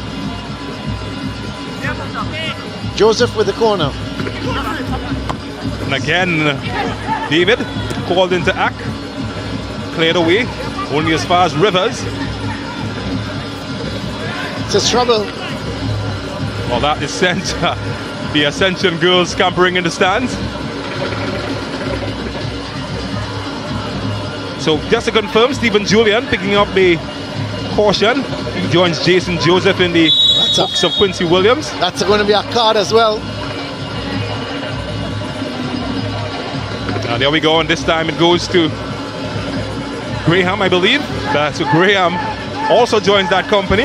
They're rushing now to enter that club. The thing is, the both central defenders have been booked, and so both there is that's a dangerous one. Tell you what, that could have easily been a red card as well, James. Well, I'm looking. Jason Joseph seems to be the victim each and every time. Here's Douglas. Both central defenders have been booked now for Cunupia, and that could be very worrying.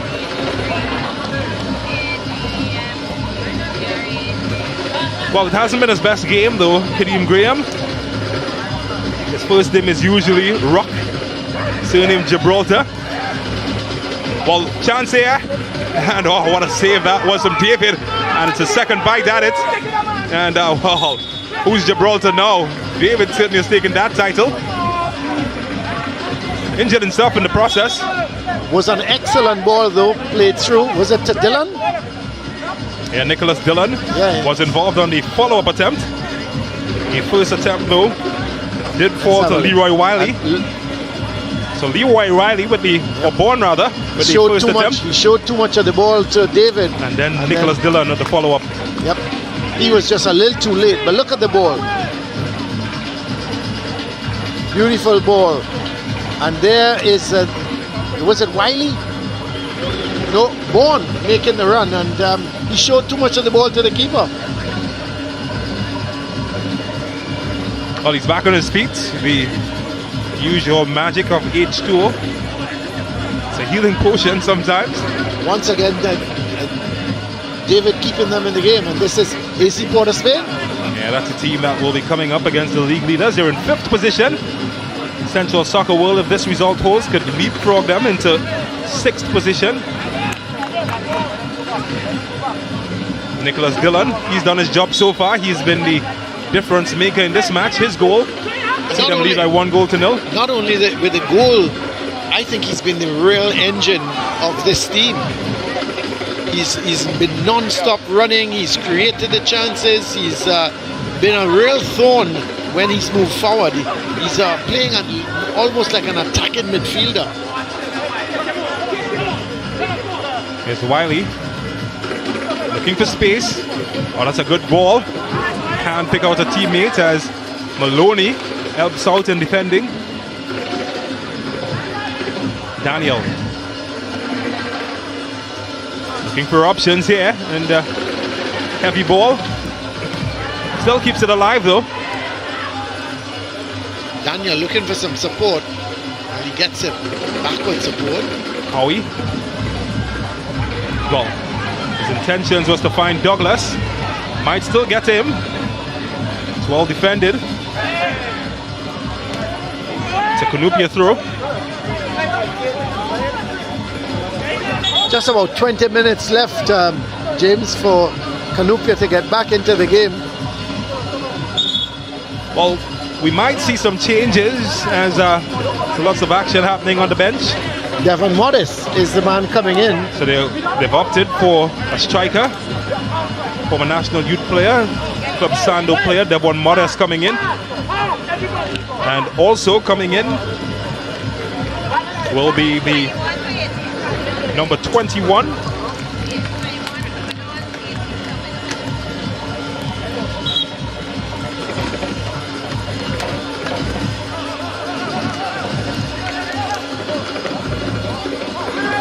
Miguel Cordell is on. So 2 changes, offensive changes as well. Oh, Modest right into the mix. And he's been fouled.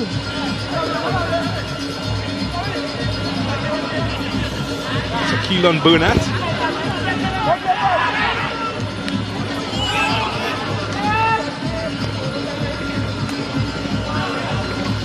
So they're looking to secure the game perhaps, as Daniel is sent on a chase and a shot. And Suarez, well, he made it look more difficult than it really was. But he was always comfortable and in charge of that one.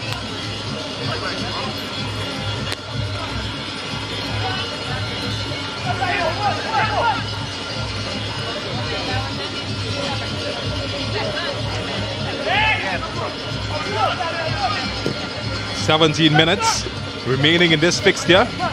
17 minutes for Central Soccer World to hold on to their 3 points as they lead by 1-0.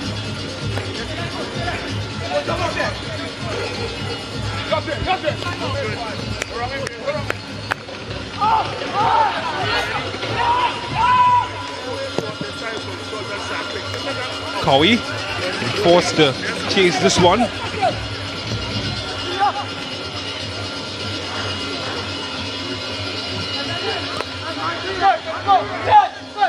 Well, it's a second half that Central Soccer World will feel that they've got some momentum.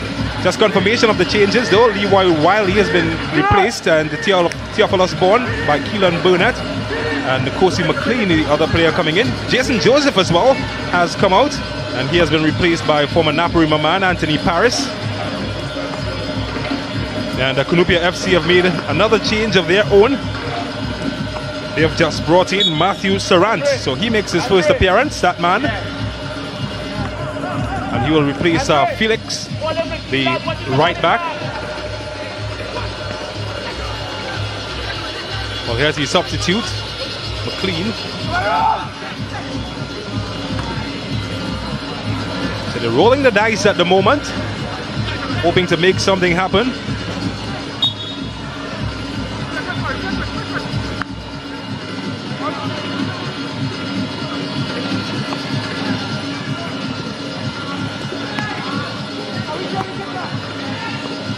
Sarant on there for Felix, and Felix was playing on that right back position. Dylan, that's a good shot. Oh, what a touch from the goalkeeper. That's a big save, and Nicholas Dillon, he's come calling, and Jean-Pierre David, he's answered. Well, the assistant referee is saying that David didn't get a touch to it, and it's a goal kick. Well, he missed that one. I tell you, that's a good save. Yeah, I thought he just got his fingertips to it, but that's a good shot. Oh, you judge for yourself. It's always difficult as a goalkeeper whether you take credit for a touch away or you accept the fact that you get a goal kick. I think he chose the latter.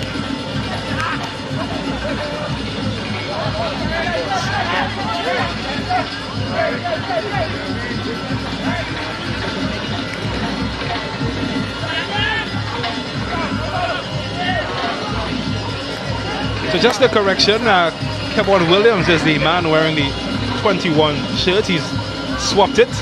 Initially McLean slated to be wearing that one. So Williams is the man that has come in for Felix. Well, here come Cunupia. Well, they just can't find that point to their edge, that edge. They've been really blunt at the top with the absence of Kevon Woodley. They haven't found answers to get past Central Soccer World.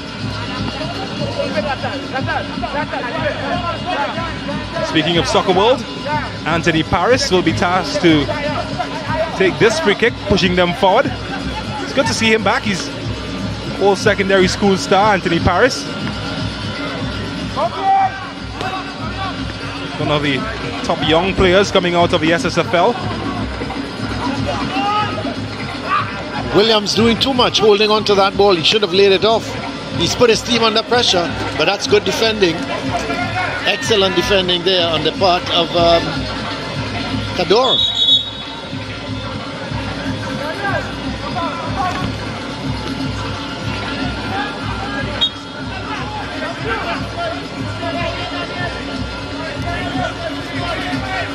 So they're getting ready to celebrate if their team can hold on. And well, they've done so successfully for yet another attack. Got about 13 minutes and added on time, just about 12 and a half minutes and added on time for them to hold on to this 1-0. And what a good victory it will be if Central Soccer World can hold on. Don't forget, at 8 o'clock, Terminix Horquetta Rangers, they come up against AC Port of Spain. AC Port of Spain, they've on a run of 2 back-to-back wins, coming up against the league leaders who've only dropped 2 points in the tournament.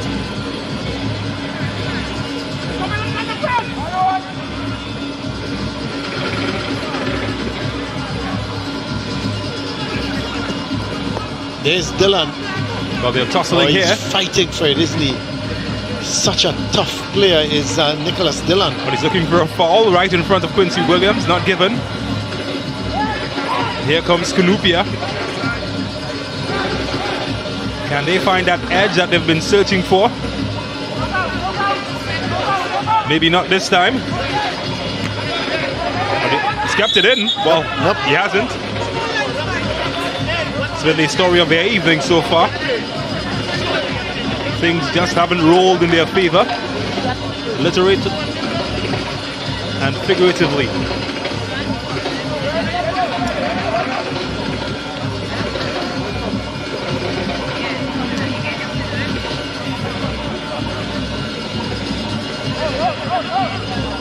Dylan. His goal, the main difference between the teams. Couldn't keep it in, could he? So it's going to be a throw for Cunupia.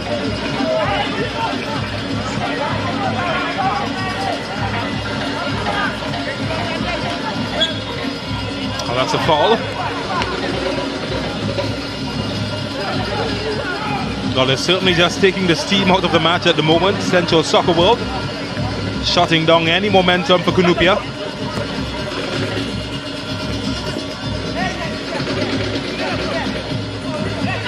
There goes Julian again. He always seems to be able to find himself out of trouble by running with the ball. He's really tough to get the ball off of him. Well, this is in a bad area. Oh, and he just didn't really make the connection he was hoping for. Oh, that's good for Maloney. Well cut out. Flying in with challenges as Central Soccer World keep it alive. That man Dylan. Oh, so big and strong, Nicholas Dylan. And well, couldn't keep it in. A substitute.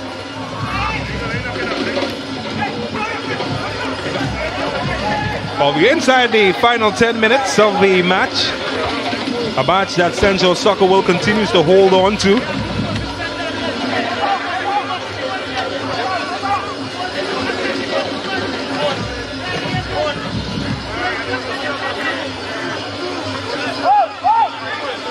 Well, here's Graham deflected, and Suarez holds on. Will there be one final roll of the dice for Cunupia FC? Lots of movement happening on the bench. Might be spotting yet another change for them. Well, things haven't worked for them, so they're trying another substitute and to see if that will bring them any luck. The number 14 player is coming on.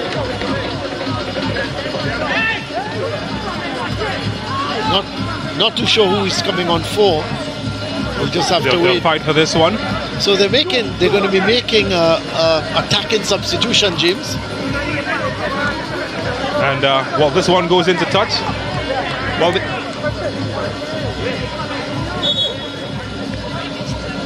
so finally the change being made. So Ian Cowie will be called from his tour of duty, and Blur is the man. So Ian replaces Ian Blur replacing Ian Cowie. So a defender being taken out. Fresh legs at the back. Well, I'm a little surprised because I thought they would have gone for more of an attacking option, but Blur has taken a position in the defense. So that's a little bit strange. You're down 1 goal. You should be looking to make an attacking substitution at this point in time.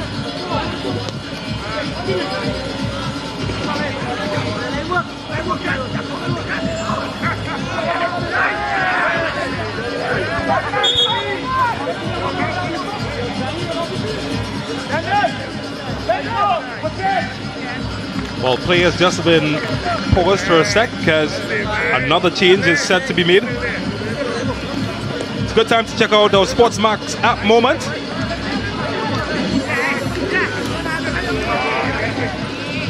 And the moment comes from that man, Jean-Pierre David. Chance opening up from Theophilus Bourne. And well, can't beat this man. He stops it at everything and he gets our Sportsmax app moment. Oh, we should name it the Jean-Pierre David moment. Seems to be taking a lot of these days.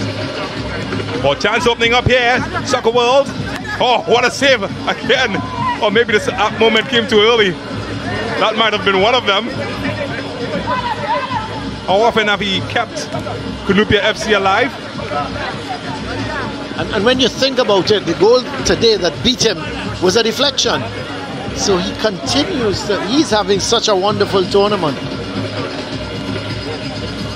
So a change was made earlier, and Mikel Alexander was the player who replaced Keston Viri, the man coming in. That's confirmation of that change. Oh, that's a rough challenge, and again, Quincy Williams have been asked to bring out his greeting cards. This time, the lucky campaigner to receive that one, Travis Joseph.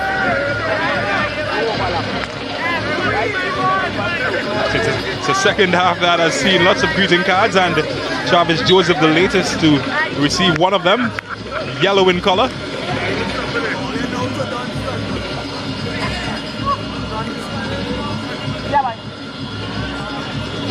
So we're coming up to the last 5 minutes of this game, and Central Soccer World still holding on to that one goal.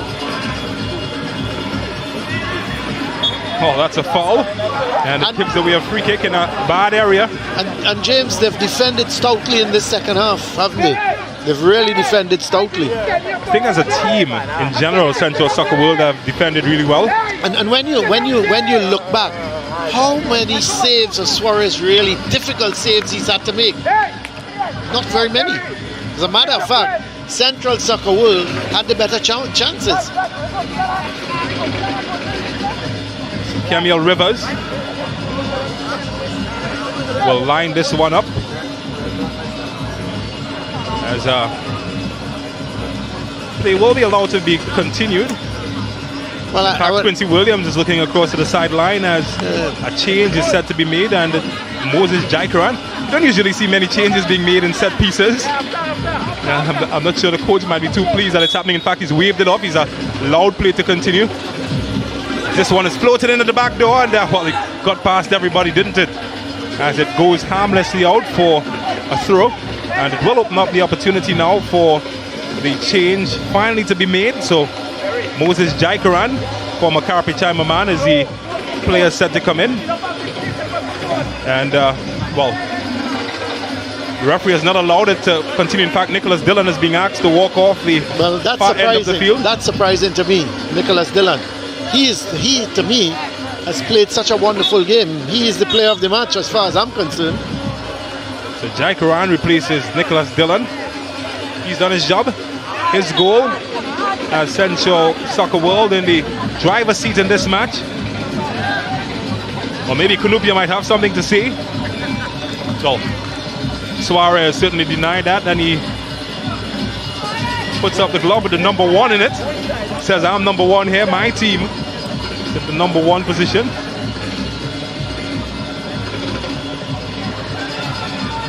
Well, the clock ticking down. It's almost like a millstone around the neck of Cunupia at the moment. The deeper it gets and closer to that 90 minutes, the heavier the weight. Certainly not what we expected heading into this match. Cunupia FC, of course, on 13 points in 5th position. Shouldn't affect their standing so much if they do lose this fixture. The closest team to them, AC Port of Spain, can only get to 12 points if they get a win tonight, but it certainly would put a blow and set them back in terms of keeping touch with the top 4. It means, though, that Cunupia, they would have lost their 4th game in this tournament. When you think of it, you've drawn with a top team in Rangers, but you've still lost 4 games, and you know, it's not good really at the end of the day. Or maybe now, well cut out. Soccer World has still got the ambition to press forward. Well, he's run to traffic. Jason, well, kept it up, alive. Finding space in the center now as they drive forward. And, well, that's a bad giveaway. Under no real pressure. Oh, that's good. Well, the black shirts trying to connect the dots as they push forward. Need a goal to stay alive in this fixture. And, well, that chance came to nothing in the end. Well, they're certainly just taking their time now, Central Soccer World. It's all about game management here as we enter into the final minutes of regulation time. They've got a free kick, so it makes life a little bit easier for them because they just need to keep that ball away from their defensive third. So they're just seconds away, at least in regulation time, from getting a win in this match. Well, I'm looking at the 4th official, and he seems to be 3 minutes that will be added on. So they've still got 3.5 minutes remaining. And well, they're going to take their time here after that foul was committed. So more time will elapse as they take their time. There's no need for them to rush at this point in time. It's not such a good free kick from that man, Nicholas. Well, they're just inviting pressure now, Cunupia FC, as the 90 minutes come to an end. To enter the 3 minutes of time added on.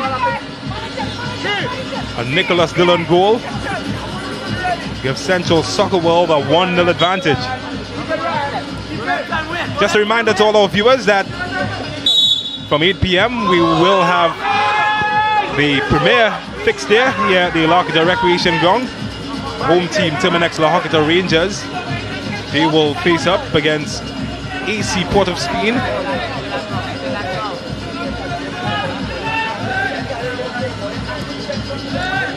Oh, that's it. Uncomfortable ball.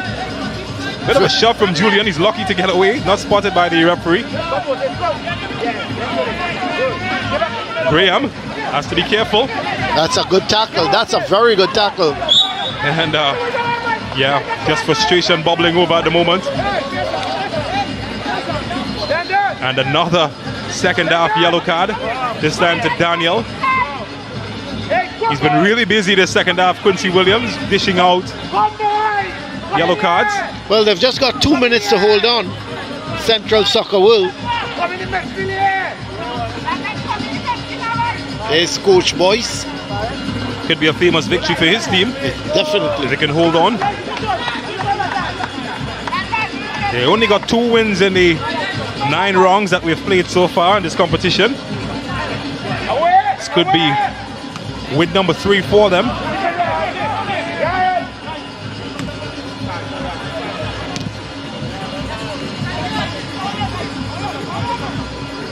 Is there anything left in the tank for Cunupia FC? Got to get back the ball first. Yeah, this is good from Central Soccer World. They're trying to hold on to the ball. Oh, that's a wonderful ball. A space opening up here. He's got options. Doesn't find any of them. And well, disappointed faces all around. He certainly looked as if he could have cemented the result for them. That was the substitute Williams who had come on. Brilliant run, lovely ball. And all he needed to do was to play it across the box. Never got over it, and it was a wild, useless cross, basically. Inside the final minute of time added on. And well, that chance certainly summarizes what Cunupia FC has been in this second half. Toothless for the most part. 30 seconds or less. The boys in green might be wearing some smiles. They've certainly put up a very good defensive display. Might be deserving winners. And they're now trying to hold on to the ball and knock it around. That's an excellent victory from Central Sports World. So that's win number 3 for Central Soccer World as they beat Cunupia FC by 1-0. A goal scored by Nicholas Dillon. And that proved to be the difference between the teams as the full-time score. Central Soccer World 1, Cunupia FC 0.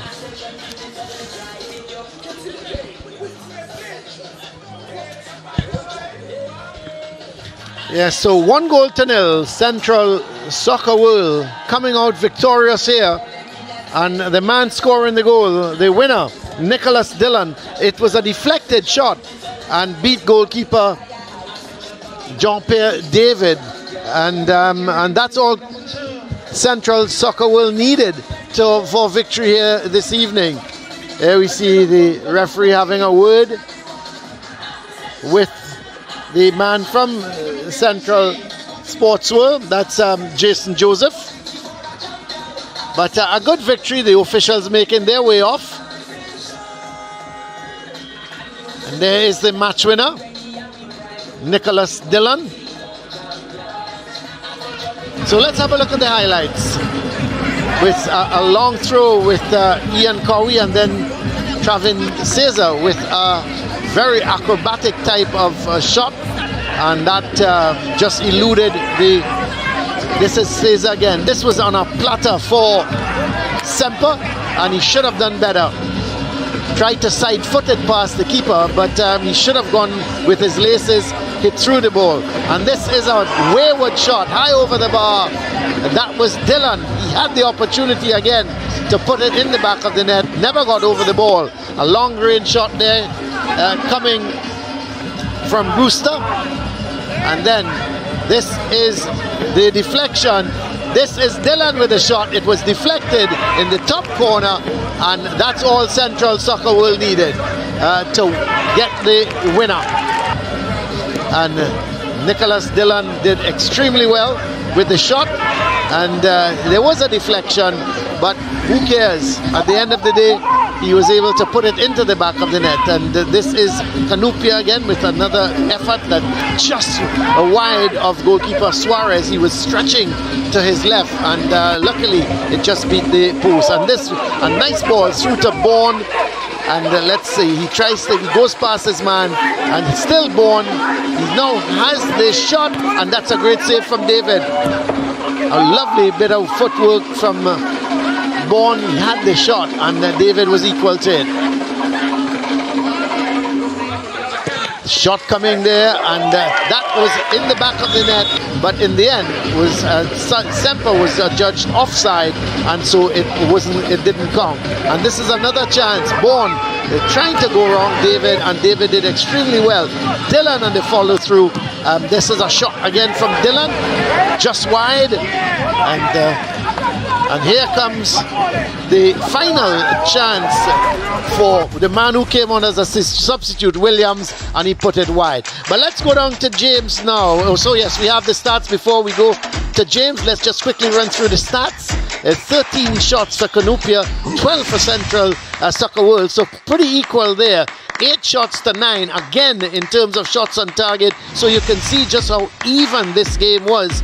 And the yellow cards 4-1, corners 4-1 in favor of Cunupia, so an 8 saves by both goalkeepers. So it just goes to show, when you look at these stats, it was a very, very close encounter, and no wonder it ended up 1-0. Now I was about as just now saying, let's cross over to James. We will now cross over to James. He's got the man of the match with him. Well, that's right, Colin. I'm here with the man of the match, Nicholas Dillon. Congratulations, firstly, you're man of the match. Thank you. You're a game winner today. How does that feel? It feels good, to score the only goal in the game and to end the first round strong. Yeah. Now, your team, this is your 3rd victory in your 9 matches so far. Do you think that you're turning the tide? Because you got 2 back-to-back wins today. Yeah, I think it shows that the guys has been putting in some work in training, and I think we're coming out and we're playing more as a team, and you could see it in the game. What can we expect from you and your team going into the next round? I'm just trying to keep up the momentum, the team spirit, the camaraderie, everything. Yeah. Well, thank you very much, Nicholas Dillon, and you can celebrate with your boys. Yeah, thank you. Yeah. All right, so I now invite the coach of the Central Soccer World, Mr. Randolph Boyce, to join me. And I tell you what, he has a smile on his face at the moment because you did mention before the match that you've been working on some stuff and it seems to have come to fruition. How does it feel? It feels good to know that the work we have been putting in training bear fruit tonight, and it's also said that we still have a lot of work to do because we could see we have some little areas to tighten up offensively, defensively in the midfield area, but we keep putting it in. Out of all those areas, what worked for you tonight? Defense. The whole team stick to the game plan. Defensively, we were solid, give away little chances, make less errors tonight. I would say defense worked for us tonight. This is your first back-to-back victory. Is the momentum and the tide shifting in your favor, you feel? I would say that the fellas are buying into the philosophy and the changes that we have been making and the work we have been putting in. So we still wait to see what goes when the second round starts. Well, thank you so much and have a good one. Thanks, man.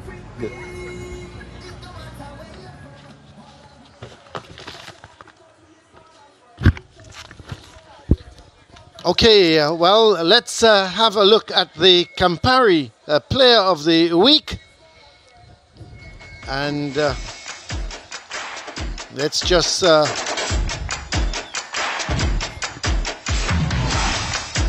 Jean-Pierre David, the goalkeeper, of course, for Cunupia against Rangers. He had a magnificent game. It was save after save, and he certainly kept Cunupia in the game. There he goes again. This is yet another save, and then a terrific one. He was caught just off his line, and that one he pulled it over the bar. He must have pulled off about 8 magnificent saves, and there he is receiving the check for $500 from James, the Campari Player of the Week, Jean-Pierre David. Let's go back to James.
Director for AC POS, Mr. Bato.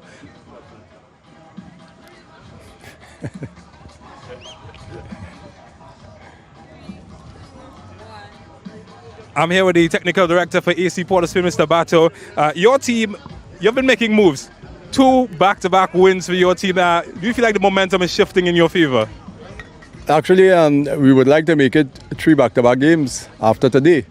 And in the early part of the competition, we focus on the fitness of the guys because we recognize that the competition started and most teams would be searching for that level of fitness. And we think we got them to some level, and now we started focusing on the tactical part of the football. You're coming up against the league leaders. That's a tough task. What is the mindset like in your camp? Actually, the sessions leading up to this game, they were very good, and presently right now, even in the camp right now, the energy is high. I think they're coming into their own. We recognize that we had in the Lions Den, if you want to call it that, the home base of Rangers. But football is what it is. It's a game, and once the final whistle hasn't blown, both teams have a chance, and we feel we have a good chance this evening. You're also the biggest movers in the last round or so in terms of progression up the table. What can we expect from your team tonight? Football. All right, thanks so very much, Coach. You're most welcome. Yeah?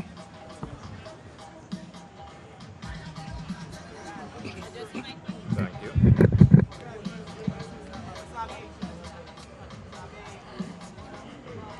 I'm here with Dave Corman, Terminix Horquetta Rangers coach. You dropped a point last week, but you're still at the top of the table. What's your mindset like in your camp tonight? Okay, just to get the win, I think we start with outer point, and we try to every game we try to win. Last game was fortunate, but we were lucky to come out with a 1 point.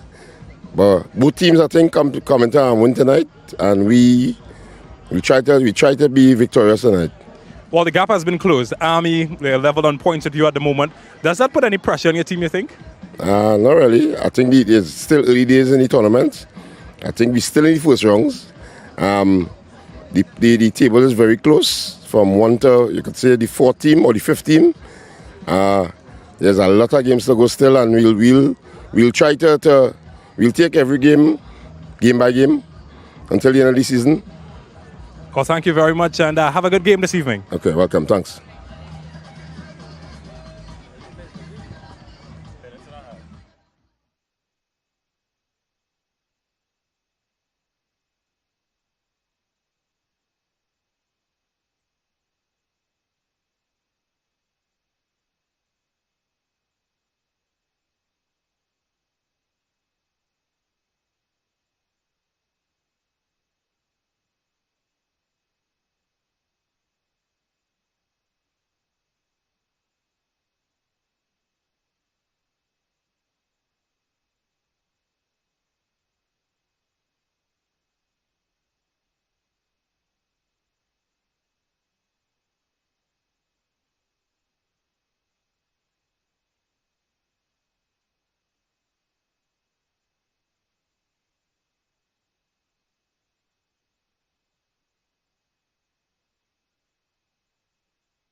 Trinidad at the Horquetta Recreation Ground for this Ascension Tournament Match Week 9 fixture. Terminix Horquetta Rangers, they face up against the team from the capital, AC Port of Spain. Just a reminder, Terminix Horquetta Rangers sit in top position in the table. They're in first on 20 points. They've gotten wins in 7 of their fixtures while drawing 2. AC Port of Spain is a different story. They're in 6th position, only 9 points. But more importantly, they have been the biggest movers in the competition, getting wins in their last 2 matches.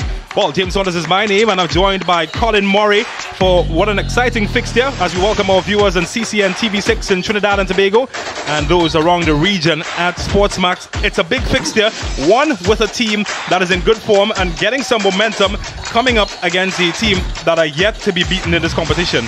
Yeah, it should really be a very interesting game here again.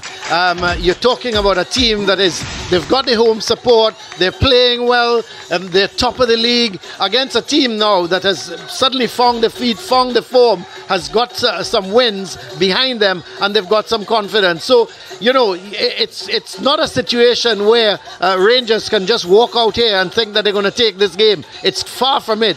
I expect AC Port of Spain to fight them all the way, and they can very well spring a surprise. Yeah, most certainly. Well, we did have a chat with some folks earlier on. That's right. The AC Port of Spain technical director, James, had a chat with him. Let's listen to that interview. I'm here with the technical director for AC POS, Mr. Bato. Your team, you've been making moves. 2 back-to-back wins for your team. Do you feel like the momentum is shifting in your favor?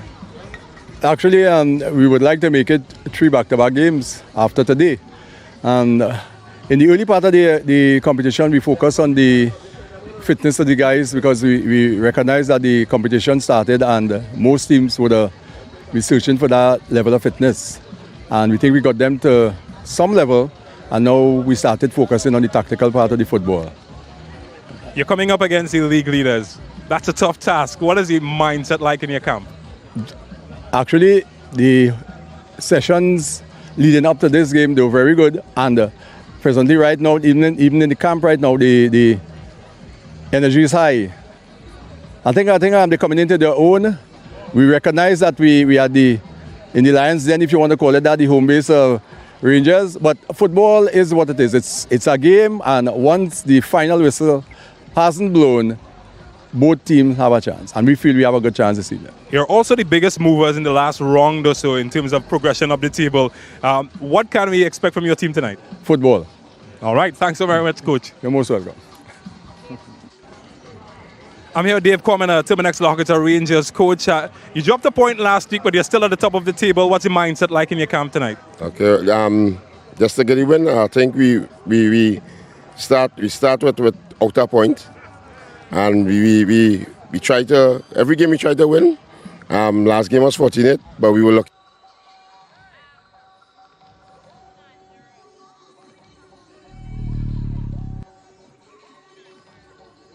Time to see their charges make their way on the field as we enjoy the Friday night action here in La Horquetta, just about 7.5 kilometers away, due east from the Piaco International Airport. Certainly has been a hotbed of football every Friday evening, and today, no different. Certainly today, no different. And the crowd is starting to come in, and we always get a packed house here when Rangers are playing.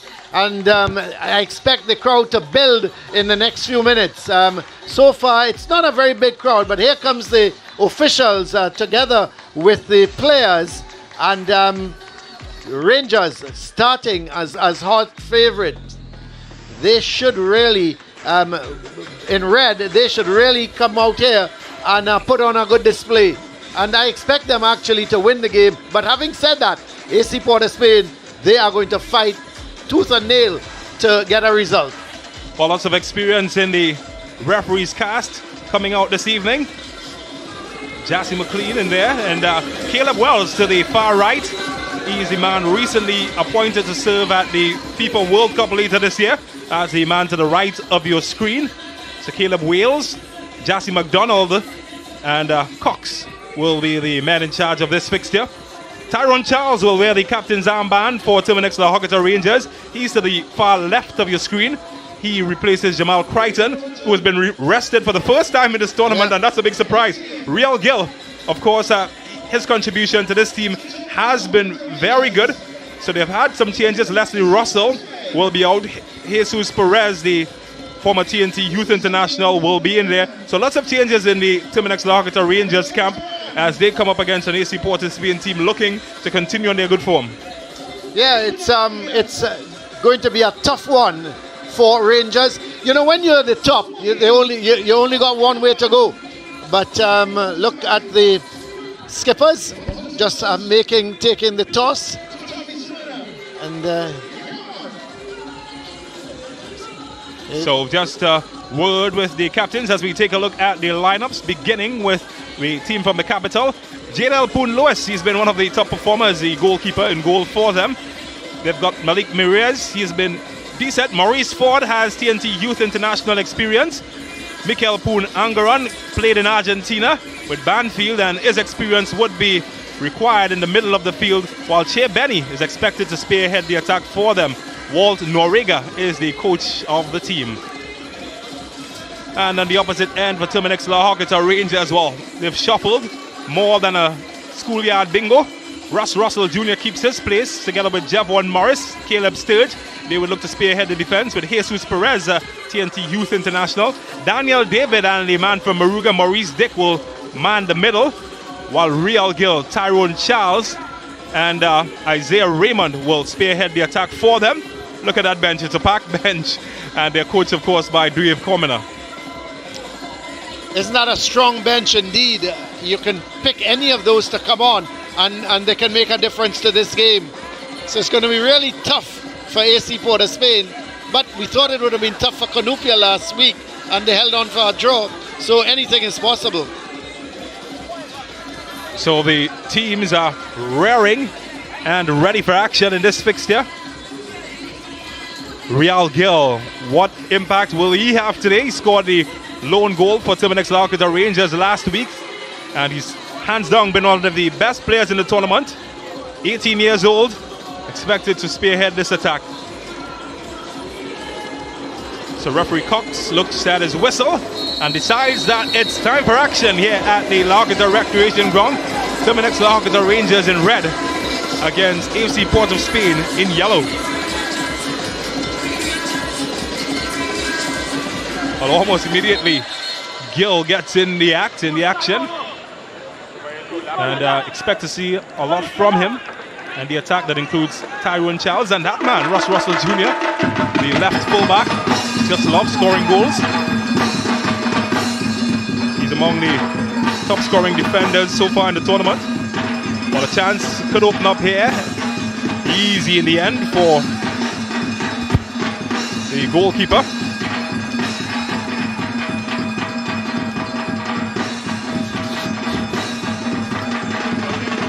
Well, the rhythm section already in high gear. It's only the opening minute of the match. Might give you an idea of the tempo we can expect from this fixture.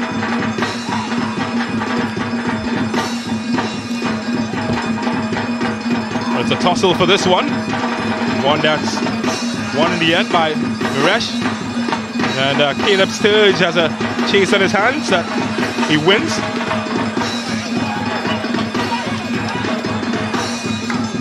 Oh, the jamming now starts. Excuse my Trini parlance, but that's exactly what it is.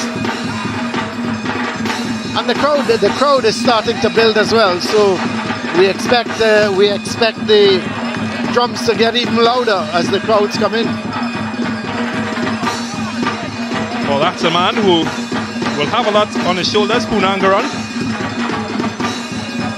Did play in Argentina for Banfield before getting his first few caps with the national team under Terry Fennick, and followed by Angasib.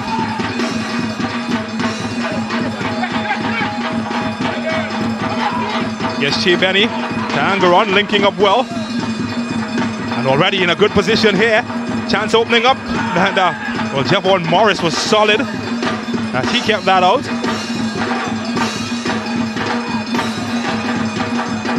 Well, they'll appeal for this one, but it's a throw for the home team. Real Gill, he's a small lad, not afraid of big challenges.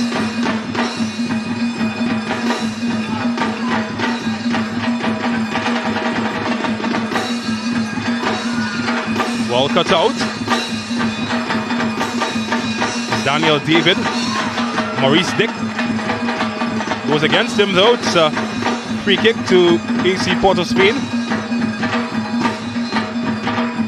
They've started well, AC Port of Spain, pushing forward, trying to put Rangers under some pressure.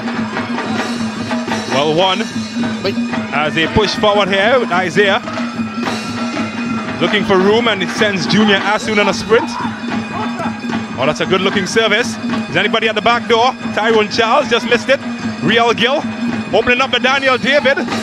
Well, a yellow shirt somehow got in the way, and it gave away a corner kick, but I'm sure nobody's going to be complaining.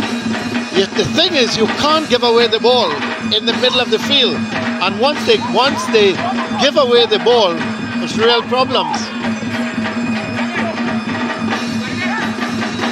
Oh, that one flashed across the face of the goal.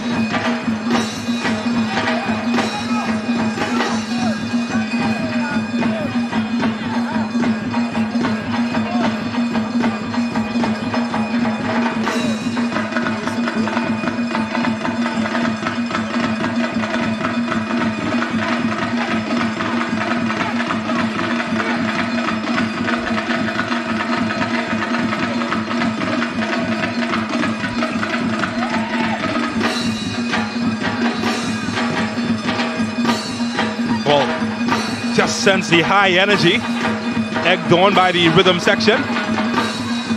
At the stretch there, Jesus Perez.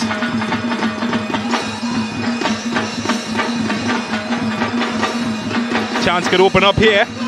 And a shot. Oh, side netting. Had some spectators jumping off their seat. And, wow, if that's the kind of action that we're expecting, that's a good thriller. Certainly is. Certainly is good action at the moment. And by AC POS Spain, they are not afraid to take the game to the Rangers team.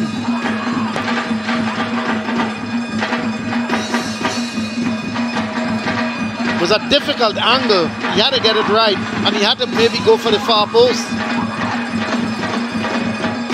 Well, Maurice Ford and the keeper had to do a bit more than he thought that he had to. It's a corner. What a start we've seen so far. Maurice Dick, the man from Grand Chimay Maruga, causing early trouble.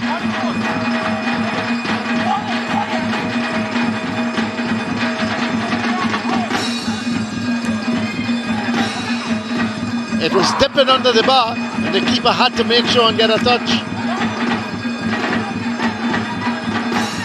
Well, they're appealing for another corner. It's a goal kick though. So we've seen opportunities on both ends. Maurice Ford for Terminix Rangers, and the man who scored a hat-trick last week, Cedel McLean, for AC Port of Spain. Look at it, it's just probably dipping under the bar. He did well. Well, most importantly, as a goalkeeper, he kept his eyes on it all the way through.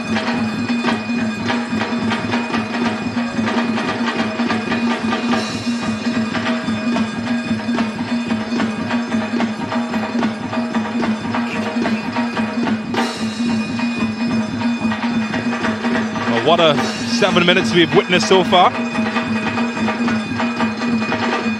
Yes, Shea Benny, traffic. Boy, just gotten out of that well. And well, that shot is deflected. Can't afford to give him room, Shea Benny. It's a throw.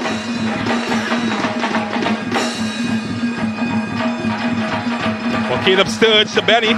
And this time, Javon Morris gets his size 12 in the way. Tell you what, I think that Caleb Sturge is going to have his hands full. Benny continues to float in that left side pocket.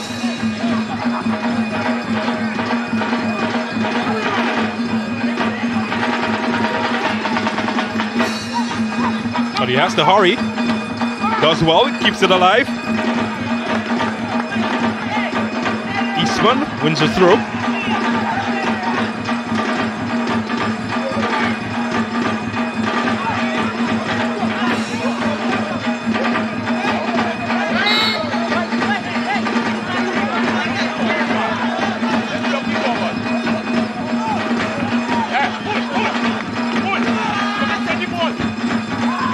Well, this is long in the area, looking for Tyrone Charles, and well, Poon Lewis holds on.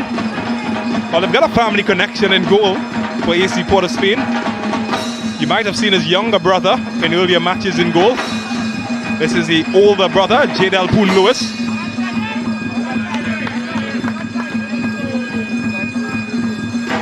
Of course, AC Port of Spain.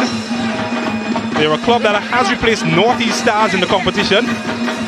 But they're a team made up of players from the Port of Spain and environs. Here's Maurice Dick. That's a good ball. Looking for Real Gill. Always an air of excitement anytime he's involved. But this time he's denied. Yeah, he just ran past the ball really. He tried to take it with him and just left the ball behind him, which made it easy for the defender to put it out of play. But good ball to Gill. He's got some room outside there as well. Morris did well. Junior Asun gets involved. Maybe too long, and well, wasn't going to give him any room there. The sliding challenge from Kareem Eastman. Doesn't look like the kind of man that gives chances.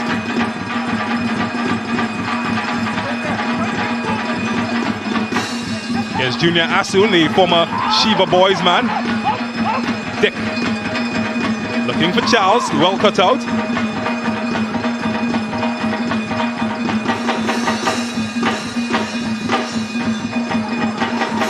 Ross Russell Jr. Oh, that's good. Couldn't find Asun, Tyrone Charles, but he has won a free kick. So the left back, he's always in attack. He wins a free kick for his team. Ross Russell Jr., of course, the son of former T&T International goalkeeper Ross Russell Sr. Yeah, but Mirez really should have got rid of the ball. He was holding on to it, running with it. And once you do that, you're going to run yourself into trouble. And he realized Ross Russell Jr. was getting to the ball before him. And once that happened, he committed the foul. There's the number 4 player, Mirez. And really and truly, the cardinal sin for any defender is to pick up your ball and run with it. There he is, he's going, running with it. Get rid of your ball. That's what he should have done. The first thing, get it out of your defensive third. Golly, really favouring that right leg. Ross Russell Jr., not a good sign for them. Apart from Jamal Crichton, who's been rested this match, he's one of the few players that has not missed a match. So important to the attack of this team coming from deep. Yeah, that's going to be a blow if Ross Russell has to come off, Ross Russell Jr. What is good about him, he links the defense with the attack, and you know, he gets up into that attack and he creates the extra player for Rangers going forward. So if he has to come off, it could really be a big blow for them. All the good news, as you can see, like Lazarus, he has risen and has a slight hop to his step. I can assure you he's not dancing to a hip-hop beat.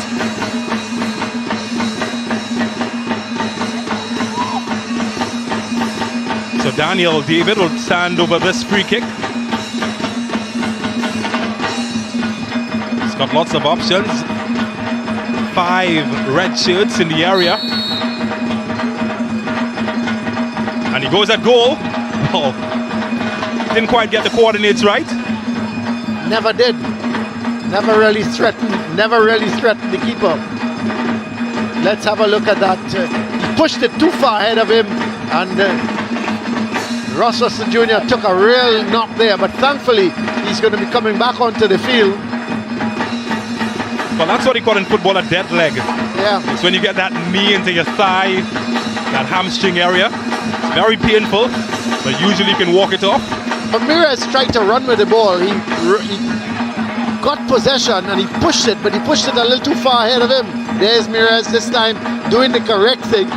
Well, he didn't find a teammate, but what he did is got it out of his defensive third and sometimes as a defender, you've got to play as you've got to just get it away from your defense. Well defended by Javon Morris. Long in search of Tyrone Charles. Thought he might have been impeded. No whistle. That's a good ball to Shea Benny. Well, Benny looking for Poonangaron. That's well defended again, this time by Javon Morris. Well, Dick and Asun. Well, T-Cas clearly wasn't working. Had a mid-air collision. And it's a free kick for AC Port of Spain.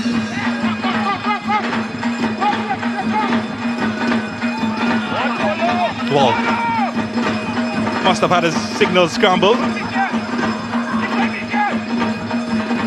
Oh, that's good. That's very good. Space opening up here. That's good defending. Just cut out by Mirez. Excellent defending. And AC Port of Spain are away.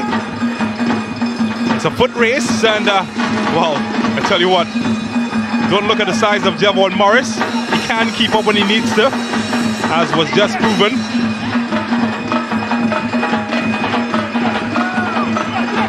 Sean De La Gustus was really powering his way towards goal, but as he found out, Javon Morris does have some pace about him.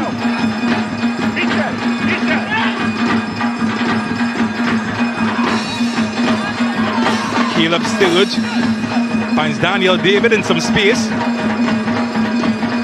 Here's Real Gill. Too long for Ross Russell Jr.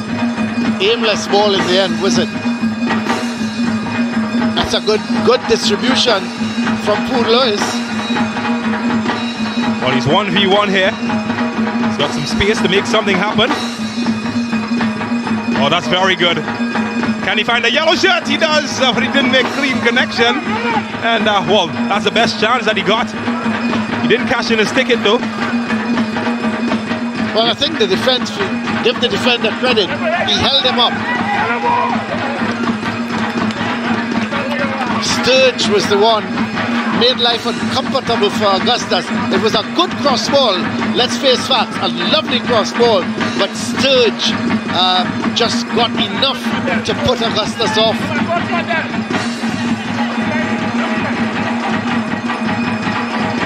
Let's have a look at that ball. Lovely cross ball. And there goes Augustus, but there goes Sturge. Put him off. Never gave him the opportunity to get the shot away. Well, here he is, Augustus. Ball given away to Asun. He was taken out. It's a free kick. Junior Asun, part of that Sheba Boys team. That certainly delighted the Secondary Schools Football League. Well, this is dangerous.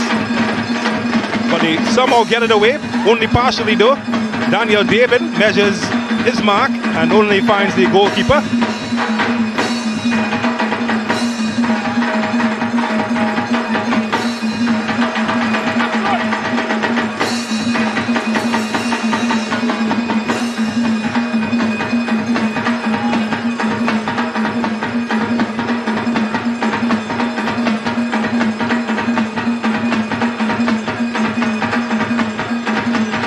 Can you feel the atmosphere?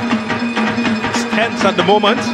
Goalless. A little disappointed, James, with the crowd. I would have thought they would have had many more people inside here this evening, but certainly the crowd is a little bit disappointing. Benny tried his luck. Kept alive by Mirash, looks for Punangaron. Can he keep it in? Yes, he can. Bit of a handball involved, as was spotted by referee Cox.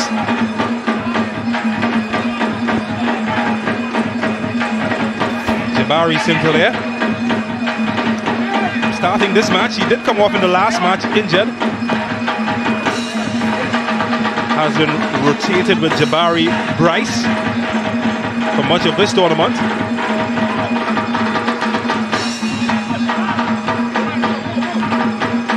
Anywhere will do from Daniel David.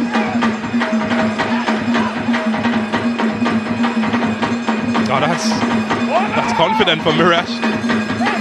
Punangaron. Looking for Augustus.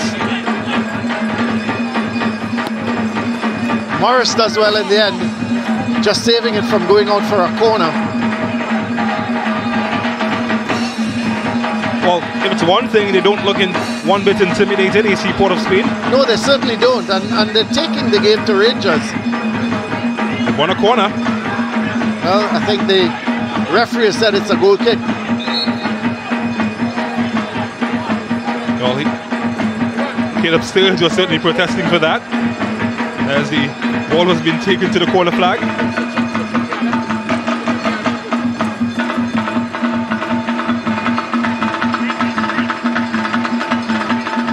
Goalkeeper Setele hasn't been tested.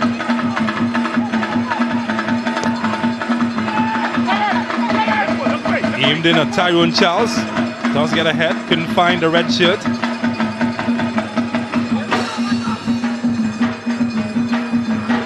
That's a foul.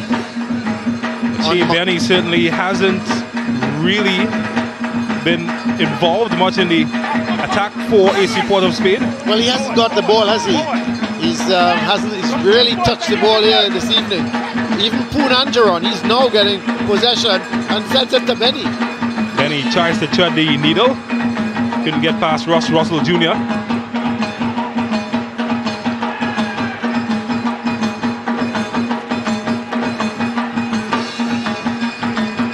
Here's Sadil McLean, fresh of scoring a hat-trick against Maruga. Well, crowded out there. Saw a red light as he tried to go.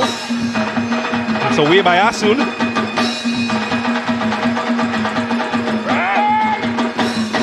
Oh, for a moment I thought I was witnessing an MMA match.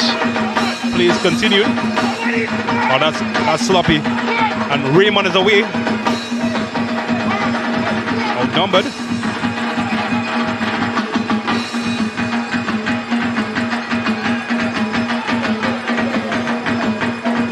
That's better. Looking for Augustus. He's a willing runner, isn't he, Augustus? Continually makes diagonal runs. And certainly making the openings for his teammates. Can't get past Sturge. Augustus, James, with his diagonal runs, and he's actually carrying the defenders with him and creating openings for the other players. He's done well so far. Well, believe it or not, that gentleman you just saw in your picture was once a promising defender. Stephen Williams, aka Bison.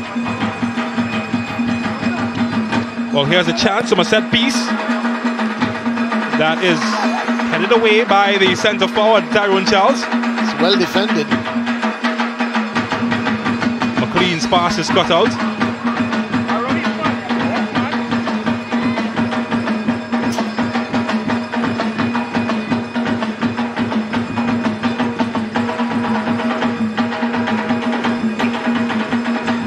Gillis come across to the right side now for Rangers. He hasn't had much of the play on the left side, so he's shifted to the right. And he's very dangerous when he cuts in with that left foot.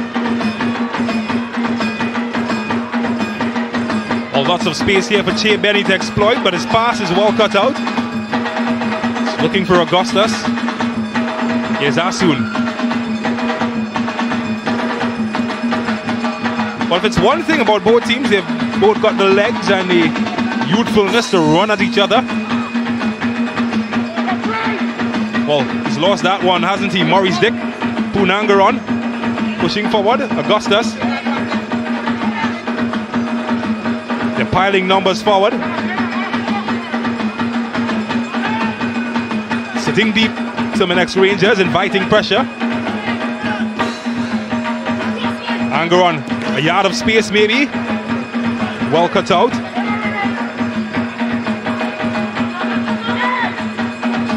But he's looking for his fellow winger, Asun. Couldn't find him. And Benny taking everybody on. Augustus.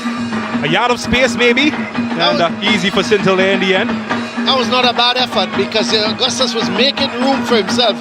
Went around the defender, just didn't get the power on the shot. But good move from Shea Benny, and then the ball break into Augustus. Had the shot, but as I said, just didn't get the power behind it. Well, this is a foot race that Caleb Sturge has lost Augustus, but he makes up well in the end. I'm looking at the position of Punangaron, usually used as a pivot, deep lying midfielder. He's picked up a wide midfield role today, isn't he? On the left side. Very interesting. Very much a touch player, isn't he? Picks up the ball, lays it off, gets back into position. He's a good runner off the ball as well. Can always find him.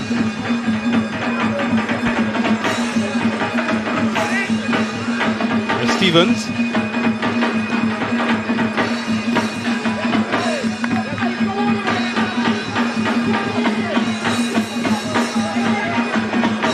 Well, they haven't been allowed any momentum, Terminix Rangers, as the team in yellow from the capital, Port of Spain.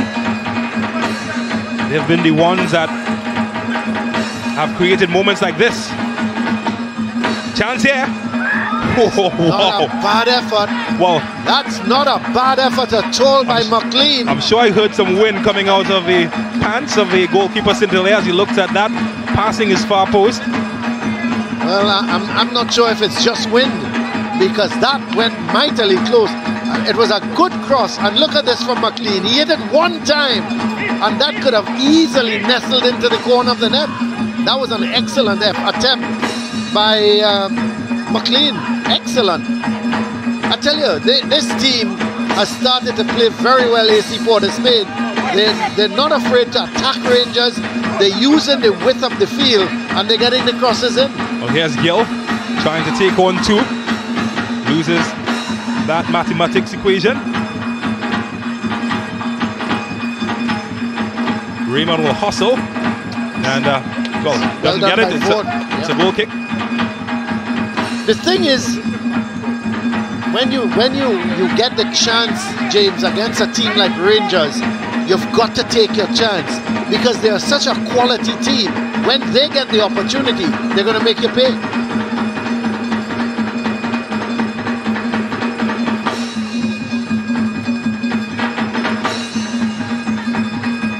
Should be easy for Perez.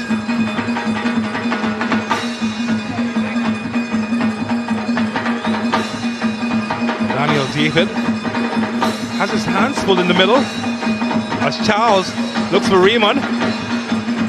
And good defending in the end from Eastman. Kareem Eastman. Excellent defending. He did well, because that was dangerous. And it's the same point I made. You know, Rangers, suddenly they can open up a defense and they can open you up. And there, Eastman had to come back, and he did a good job. They're looking solid at the back at the moment, AC Port of Spain. And I like how they're moving the ball around. Well, did well to hold on to possession. Linking up with Che Benny, taken out, and does win a free kick. I think he might just have been trampled by the trailing leg in the end from Daniel David. And look at the one-time passes. They were just knocking that ball around really nicely. Shea Benny to Punandarong, back to Shea Benny, flicked it on. I mean, it was a really wonderful display. There's goalkeeper Sedilea just asking for a three-man wall. Let's look at this. One to Punandarong, to Shea Benny. Lovely bit of football from AC Port of Spain. Now Shea Benny is lining up this. Well, if anybody can strike it from distance, it's that man, Shea Benny. Wow. Just past the post. Well, some belly dance movement from that one as it zigged and it zagged, and well, that man knows he's a lucky camper. James, I thought that was nestling into the corner of the net. Whoa! It couldn't pass any closer, could it? My word, Shea Benny, what a good effort. But you made the point. If anybody can hit from that distance and make the keeper scramble, it is Shea Benny. I remember Shea Benny playing for St. Anthony's against QRC. And there was about 2 minutes to go. And they had 2 free kicks. And all of a sudden, the game ended 3-all. Shea Benny scored both. Phenomenal kicker of the ball with that left foot. Well, Sidel McLean might have been the star last weekend, but prior to that, Shea Benny's 2 goals got them their first win in a few matches as he tries to carve open some more space here. That coming against Real Westport, they were trailing 1-0.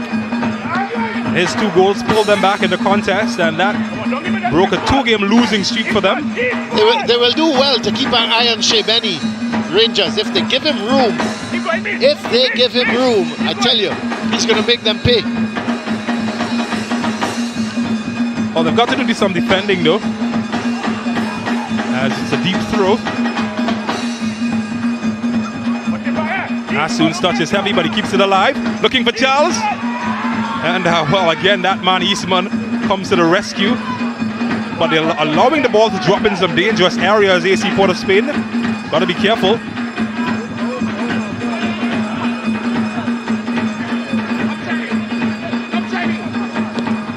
Approaching the half-hour mark in this match, it's still goalless. Surprise, surprise. And I tell you what, the momentum has not been maybe where you were expecting. AC Port of Spain, they're taking the game to Rangers, and they're really playing excellent at the moment. but they've got to be Ending careful. at Augustus, and again, Javon Morris gets in the way. Still alive though. A chance opening up here, but the flag goes up. Might have been offside. James, as I was making the point, they're playing very well. They're going forward nicely. They're knocking the ball around. They're creating a couple of chances, but they've got to be compact at the back. We've seen where Eastman have saved them on a couple of occasions. If they're not compact at the back and keep their shape, they can run into problems against this Rangers team. And don't be surprised if it ends at half-time goalless, that there are about 3 changes from Rangers. That's their DNA. Well, they've certainly got these stocks. Take a look for yourself. Choose anyone. And you can't find a match winner, particularly that man to your right, Kadeem Corbin. Already outlaying his plans, his teammates, Ike Andrews and company. There's Isaiah Lee as well on the bench. Mina, you're right. Take your pick. You can have any one of 5 that can go on and change this game. Well, just in case you're wondering what the delay was about, Javon Morris was in some discomfort. He is off the field at the moment. Just made his way back on.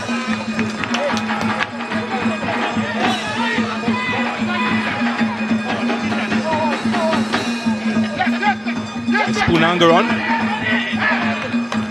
And would be Rangers to gather their thoughts.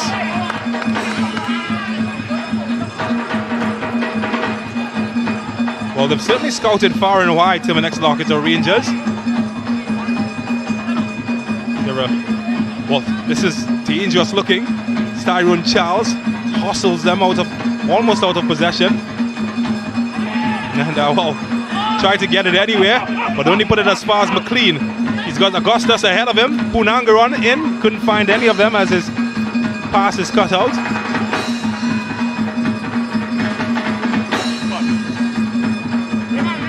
Well, space opening up in the middle, and had all right, an opportunity to go at goal. Couldn't find the accuracy.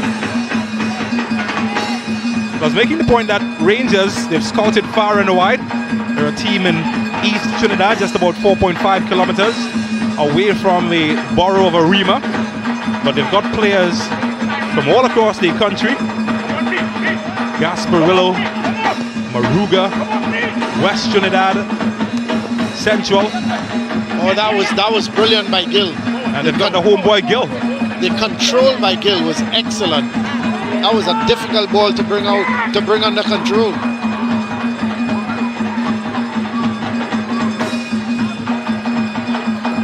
Well, they're just trying to cool the tempo now. They did start at a pace. It's difficult to keep up this type of momentum.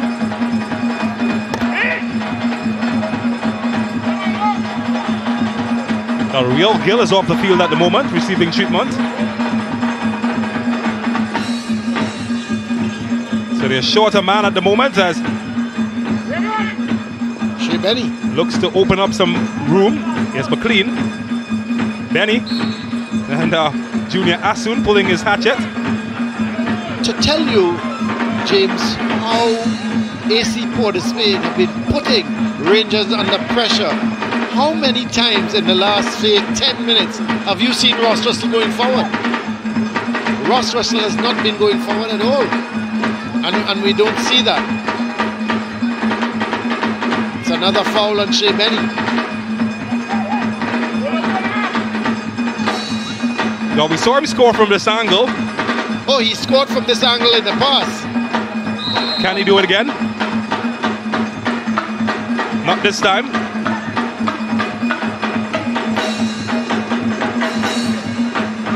Trying to get rid of the attention of Gill and ran out of real estate.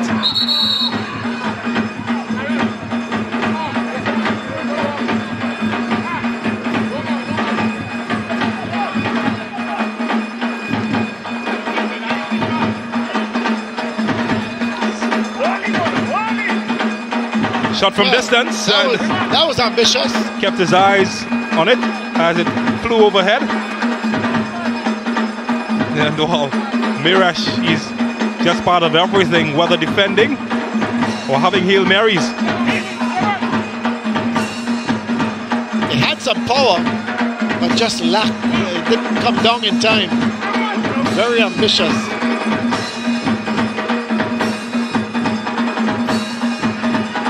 Here's Jay Benny. Lots of space between midfield and defense for him. That's a rough challenge on Sidel McLean. And but it's not a foul.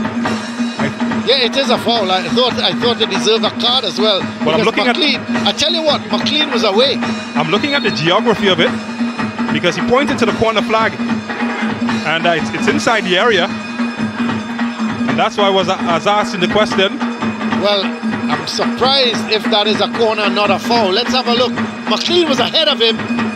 Well, it could be just on. Well, I'm surprised that he's awarded a corner. That looked like a foul.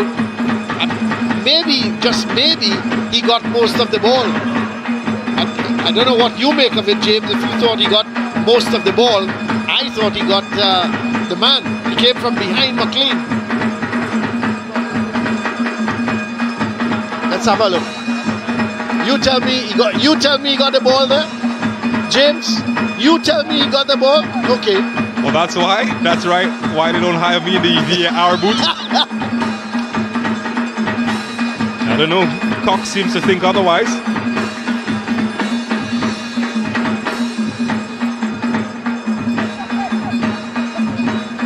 But well, McLean limps off in pain as play continues with a throw near the corner flag.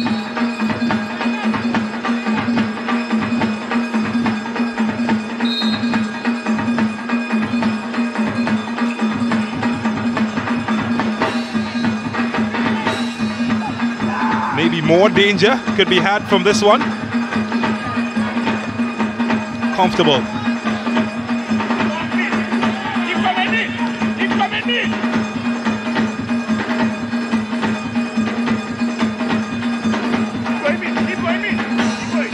Well, I haven't said this much, and I've commentated in all but one Horquetta Rangers match, but it's rare to see them in the attacking third.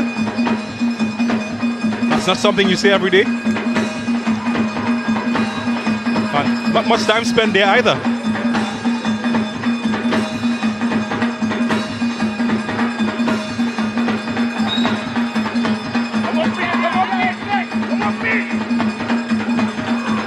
Well, here we go. Daniel David knocking on doors. Real Gill just took away the angle. Sturge joining in. And well, he needed some more pace on that one to beat anybody. On the other end, it's Augustus who could be away. The flag is down. Easy for St. Hilaire. Just a little too long. Augustus made the run, but just a little too long. Well, it's backs and forward at the moment. Tyrone Charles using his hand in the end.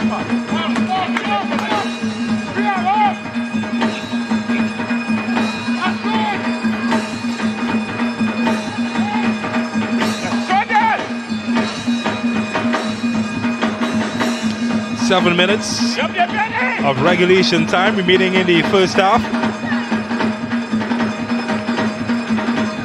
Goalless.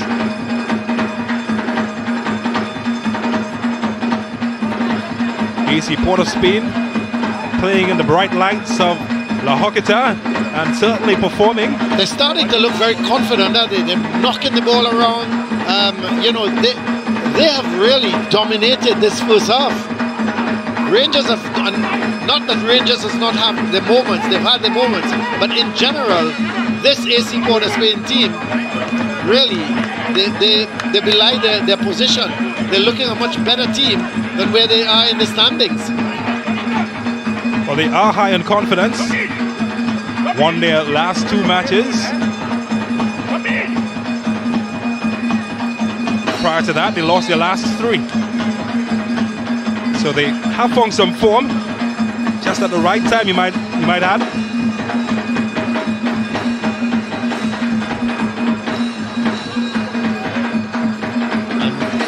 Strangely enough, Rangers at the moment, they're backing off of them and allowing them to have the ball in their half of the field.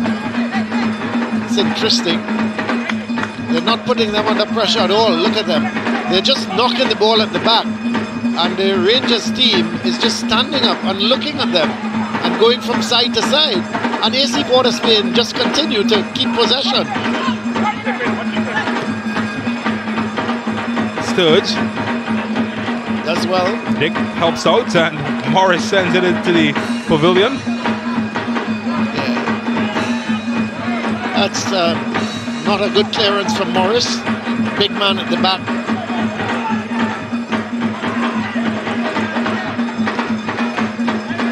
I just had a look at Dave Promina, the coach of Rangers, and he looks a very concerned man.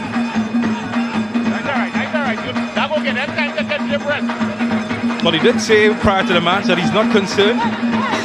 Well, I'm not sure he might answer the same if I ask him now. I tell you what, if you ask him that question now, he wouldn't say that. Look at him. He is not happy at all with the performance so far. Started his coaching credits with the youth teams of Northeast Stars. And well, quite coincidentally, AC POS Spain was formerly Northeast Stars. So he does know a lot of the youth players. He's since made his name with Terminix Rangers since taking over as head coach at the senior level. Look at the time that the guys at the back have from AC POS Spain. Well, on the contrary, Rangers might say, well, they can keep it if they keep it in their third. That's away by Perez. And in contrast, the Rangers defenders are just banging the ball upfield. I must admit, I'm really surprised at the performance of AC POS Spain.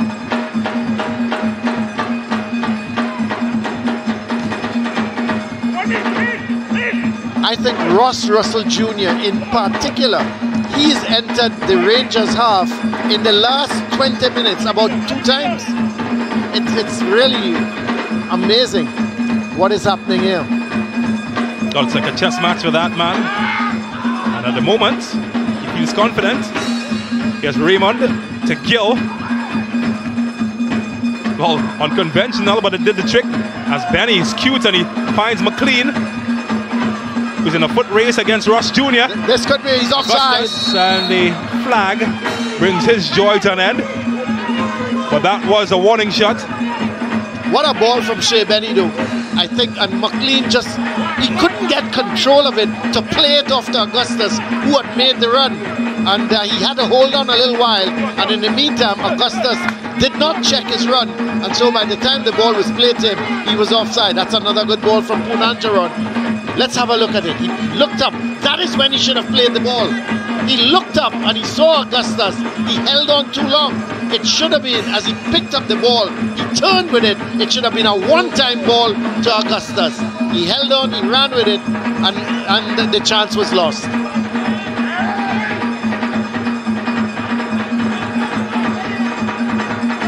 Inside the final 2 of regulation time. Still goalless. Rangers in red. Tell you what, you're going to get about 3 changes in this at the start of the second half. Well, maybe here, chance opening up, and St. Hilaire has the fist of steel to deny him. Good shot, not a bad effort. The angle was against him, but he got it on target. Here they come again.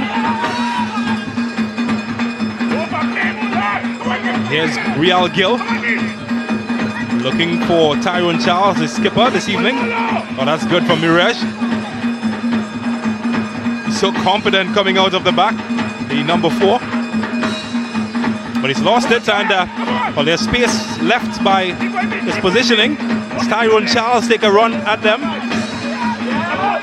That's good from Eastman. Oh, that's good. That's very good. Caleb Sturge keeps it alive. Yes, Ross Jr. getting forward. Oh, that's a good tackle to take it away from him. Tackle again. And the break is on the other end to Che Benny. 3v3. Got lots of space to exploit here. They're chasing back. Good interception. And St. Hilaire in the end. repels the danger. Really enjoying this game now, James. It's opening up. Here's Real Gill.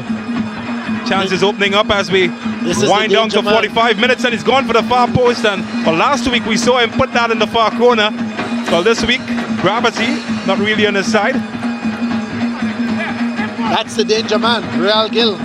He's always dangerous coming in from the right and on his left foot. But I was making the point. Let's have a look at him. He's going inside. He's going inside. Has the shot. Just didn't get over it. He was going for the top corner, but he just didn't get over it. But as I was saying to you, I expect Rangers to make about 3 changes. There's 1 minute of added on time, signaled by the 4th official. But I expect at least 3 changes at the start of the second half. Because well, here comes the AC Port of Spain. Dave Commoner is not going to put up with this display going into the second half. So we're into the 1 minute of time that was added. And still goalless. Not many would have predicted this. But that's the game of football. Who said cricket was the game of glorious uncertainties?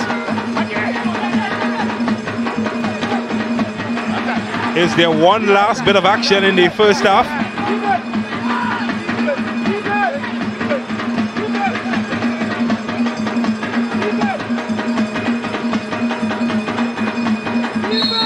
Well, the whistle of referee Cock signaled that 45 minutes is up, and it's a 45 minutes where both teams have failed to trouble the goalkeepers. And at halftime, it is AC Port of Spain 0, Terminix Rangers 0.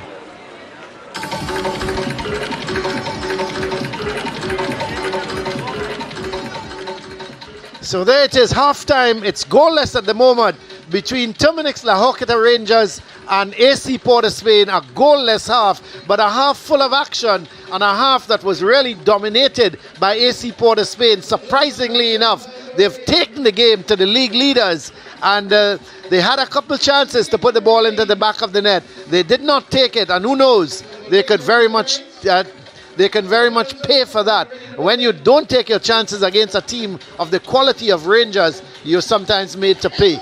But it's been a really good half at the moment. So we're at the half. It's Rangers 0 and AC Port of Spain 0. We're going to take a break.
Welcome back here to the La Horquetta Recreation Ground. We're at the half. It's Terminix Rangers, La Horquetta Rangers 0, AC Port of Spain 0. Let's have a look at the highlights of the first half.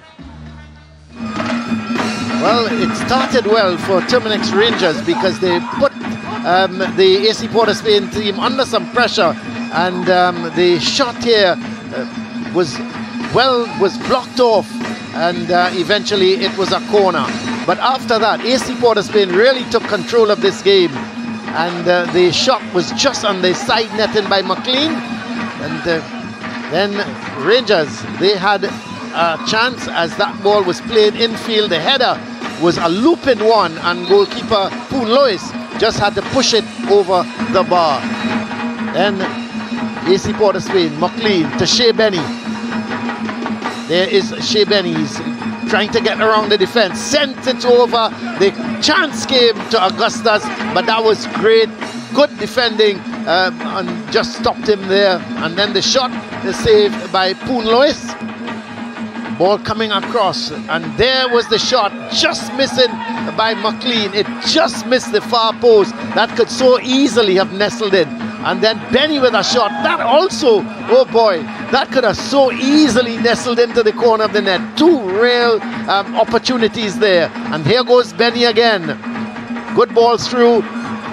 The shot comes from Augustus. That's a good save from St. Hilaire. And Real Gill with probably the final shot of the game, just over the bar. The final shot of the first half, just going over the bar. Let's have a look at the stats of the first half here between these two teams, and you would find that AC Port of Spain has dominated 7 shots to 4, shots on target just 2-all, and when you go through the rest of the stats, 3 corners to 1, 2 saves each, but still possession wise AC Port of Spain had the better of the first half. Let's head down to James. He's got an interview with the tournament director Kieran Edwards. Well, that's right. It's halftime in this match, and it's halftime pretty much in the Ascension tournament. We had round 9. Who would have imagined getting to round 9? What's the feeling like halfway through the tournament? It's a relief. It's been hectic, but excited, and it's something to look forward for the second rounds of the tournament. I'm really excited about the second rounds of the tournament. Well, this tournament pretty much broke the barrier, coming out after 2 years of inactivity, no football. Are you surprised at the quality of the football that the tournament has been able to produce? I'm not surprised with the quality. I was excited about the amount of goals. We're talking about 100, and before this match run, we're talking 163 goals in 40 games. That was really exciting. That surprised me a bit, guys coming out of a 2-year break with the pandemic. So that was really the only surprise. But I think in Trinidad here we have quality players, and it's expected that we'll see quality football. Well, you don't have to keep your ears to the ground to hear what the streets are saying, and the attendance has been a big talking point about this competition.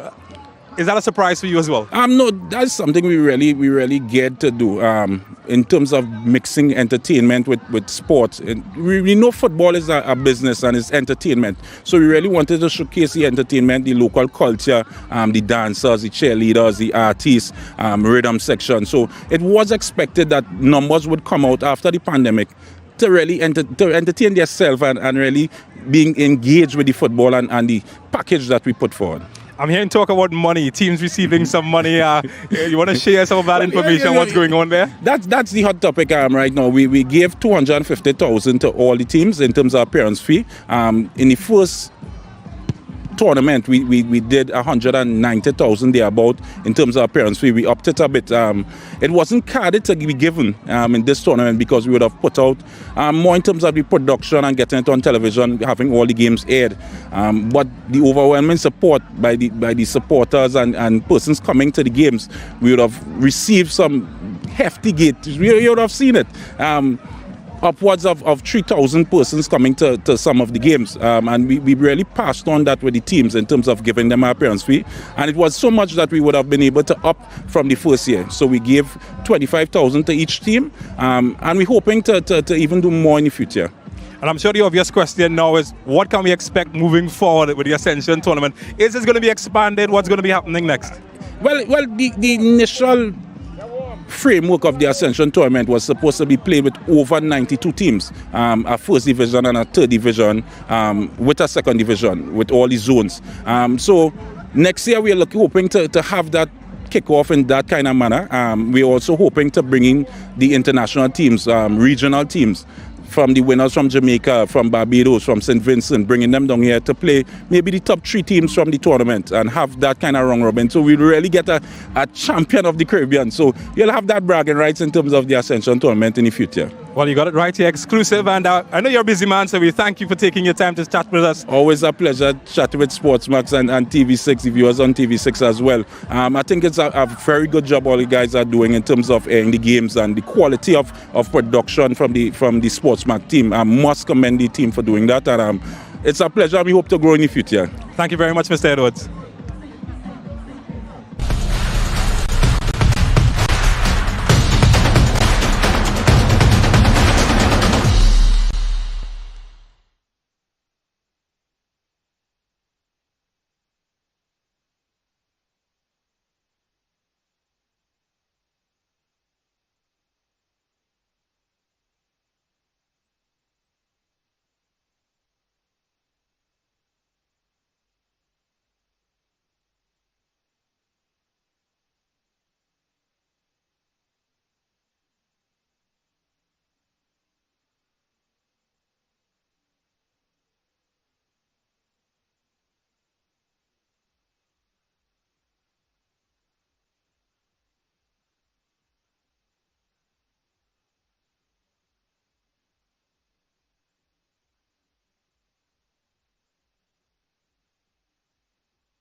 Lights, camera, and let there be action at the La Horquetta Recreation Ground. 45 minutes will decide if this match will have a winner.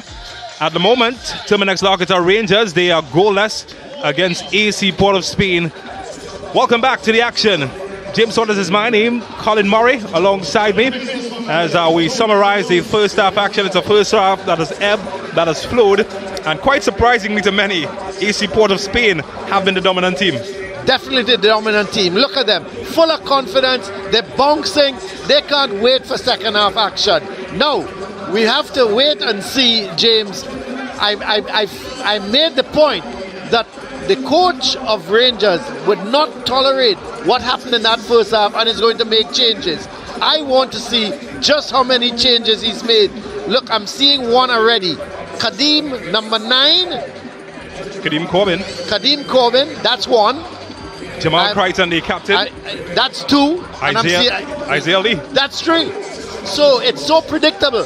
He was not going to see how AC Port of Spain outplayed his team and send back that same 11 onto the field. So he's made 3 changes immediately with those 3 to come on. Those are the 3 men. So the 3 changes: Kadeem Corbin, Isaiah Lee, and Jamal Crichton. So it was so predictable. He was hurting. You saw him on the sideline. He was shouting instructions, and look at those 3. And that's the quality. We talked about Rangers. They will make a difference to this Rangers team. And we'll just have to see how will AC Port of Spain deal with these 3 substitutions. Most certainly. So, Nikolai Nyron in charge of this one. Correction for the earlier information. James, I'm not too sure who the trio came on for. We need to get that information as to who they came on for. Who was the substitutions? But I'll tell you what, Isaiah Raymond is out. So too Maurice Dick. Maurice Dick is out. Isaiah Raymond is out as well. And Tyrone Charles. And the captain. Yeah.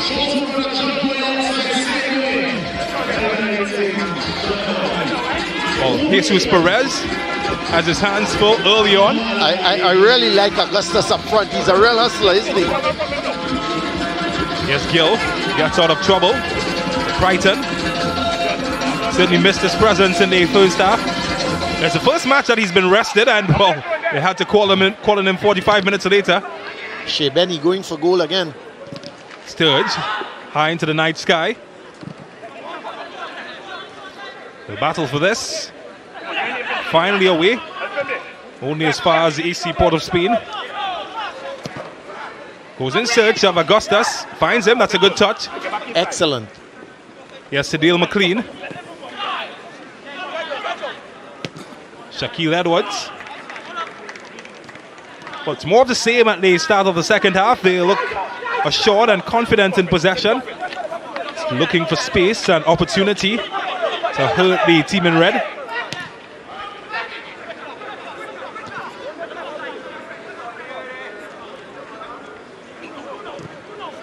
It's long and too long for anybody, and it's an easy one for St. Hilaire.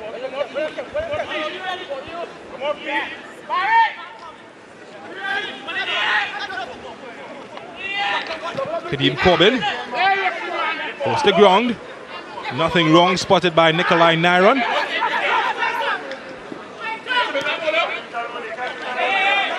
Here's Maresh.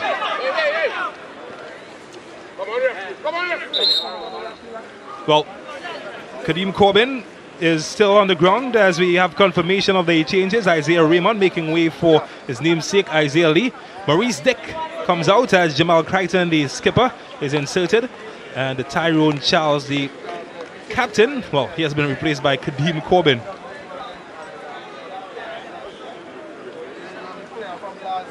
Well, Kadeem Corbin, we spoke about the rotation and we spoke about the strength of these teams. Kadeem Corbin, one of the leading scorers in the tournament, makes his way off the bench. Corbin has been at the forefront of what they've scored. Isaiah Lee is the top scorer for Horquetta Rangers, and he's just come off the bench as well. He has 5 goals in the tournament. Corbin 3 together with Junior Asun and Atula Guerra, who isn't playing. And guess who's in that list as well? The defender, Ross Russell Jr. Oh, that's interesting. I watched you because I wasn't sure that Ross Russell was up there. but we have not seen really any attacking forward movement from Ross Russell, maybe 3 or 4 times, but he's been so concentrating on McLean and defense. Well, Sturge helps out in defense, and well, he gives away a corner. They're certainly not themselves tonight, are they? Against Cunupia, they dominated, and it was really David, the goalkeeper for Cunupia, who saved them. Here tonight, how many saves has Spoon Lois got? Well, this is not going to be one of them. Well, the break is on. It's one of their trademark breaks. Well, a bit of a hurdle there from that man in the far end of your screen, but there's been a collision. Yeah. And Jamal Crichton, he's just come on, but he's already feeling the hurt. And he's collided with the man next to him, Maurice Ford. And the referee had to stop it because it's a head collision. Both men, I think, went up to head the ball, and the referee didn't pick it up early. Is that Augustus? Well, Maurice Ford is a player, but the collision, former national youth player, Maurice Ford. Hasn't gotten in his senior career off to the kind of start that he'd have liked after such a promising youth career. But he has an opportunity now with AC Port of Spain, and he's taking advantage as he gets back on his feet. Thankfully, both of them are up now, so that's good news.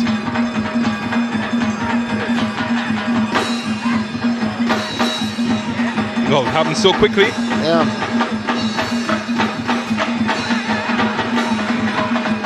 The play has been restarted. Rangers 0, AC Port of Spain 0 after 50 minutes. Would you have predicted that, James? Well, not many would have. I'm not great at predictions, and it's a good thing I didn't. I would have continued that trend. That's dangerous, dangerous. Well, here's Kadeem Corbin. Oh, he's going around the keeper. And just like that. Kadeem Corbin, against the run of play, has done what his teammates have failed to do for 50 minutes, as he puts Terminix Horquetta Rangers 1-0 ahead against AC Port of Spain. And look at the hustle. They caused the problems at the back for AC Port of Spain. They gave away the ball, and the change has already, the substitutions have already made a difference. Let's have a look at the hustle. The ball, they were knocking the ball around, trying to play it, and the through ball to Corbin goes round the keeper and into the back of the net. Easy as you would like. And that's the quality of this Rangers team. But more so, with the substitutions that have been made, makes life easy. Well, thank you to you, sir, providing the first goal of the match. So 1-0, Terminix Horquetta Rangers taking the lead against AC Port of Spain. Kadeem Corbin getting goal number 4 of the tournament for him. And it's a goal he will remember. Certainly a man that scores at the crucial moments in matches. And how well he took it, didn't he? Never panicked. Making a reputation for himself. Here's Junior Asun looking to make one for himself. Oh, that's a dangerous. Corbin deflected. And oh, somehow, some way that did not go in the net. Mightn't have counted. But Kadeem Corbin, well, he's not knocking anymore. He's huffing and puffing. And the door almost blew open.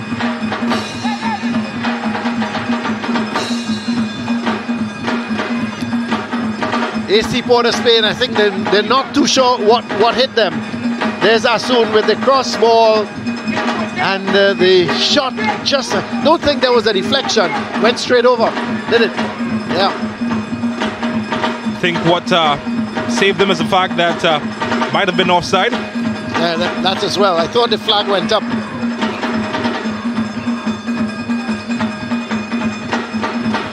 Well, just like that, they're feeling the pressure. AC Port of Spain, after a promising first period, they find themselves trailing. Maybe this man has other ideas. McLean against Ross Russell. And, well, it's fair to say Ross Russell won that battle quite easily. I think he was trying to play it off of him for a corner. But the thing is, Rangers are putting AC Port of Spain now under some pressure, and they're starting to make mistakes, especially at the back.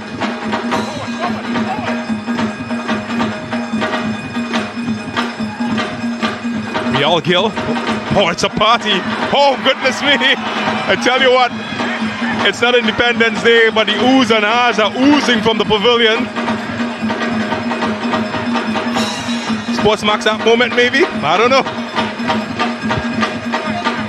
Caribbean fans certainly love party tricks. Well, here's the goal scorer, Kadeem Corbin.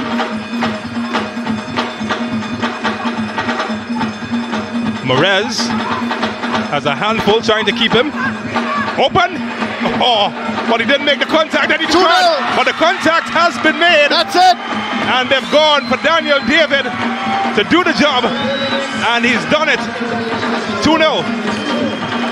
But what a ball at the back. A brilliant cross ball. And you would have thought, real. Look at this ball. Just let's have a look at it. Brilliant ball to the far post. In comes the man there, Real Gill, who you would have thought would have put it into the back of the net. But Daniel David did the trick. Well, he had the composure of a statue, Daniel David, as he made the goalkeeper a statue and made it 2-0. And Kadeem Corbin, what an impact he's had since coming on, scoring a goal, assisting another, and just like that, it's 2-0. Terminix Rangers. But the beauty of that cross ball was absolutely brilliant. It was pinpoint to the far post. All Real Gill had to do was to touch it, and he would have scored. And you know, if there's anybody you would have wanted that ball go to, was Real Gill. Well, here's Corbin again. Well, if I were a defender, I'd be pulling the blankets over my face. It's a nightmare anytime he touches it.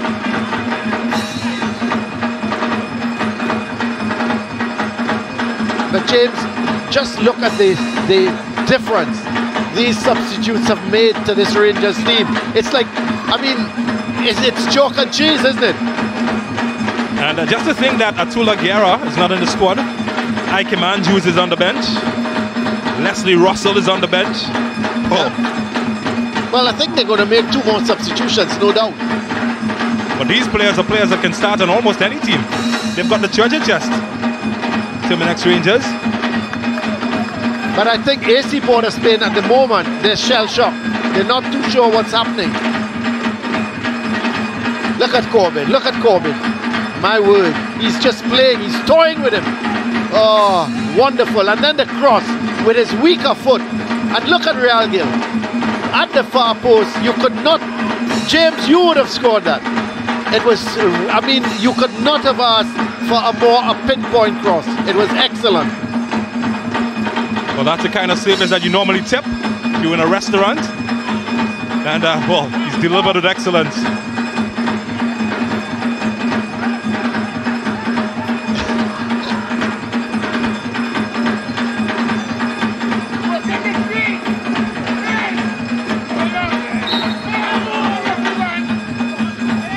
Well, they'll be glad to get an opportunity to rest as Cedale McLean goes to ground. That's a good ball, but Augustus does well. McLean, Unanjaron trying to flick it there to Augustus. That would have been a good move had it come off.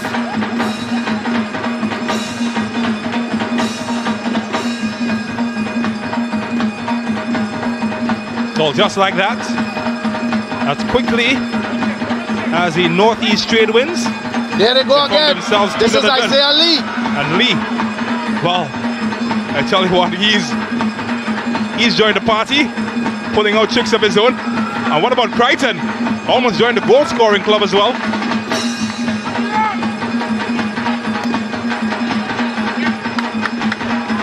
Well, the fans are coming to life.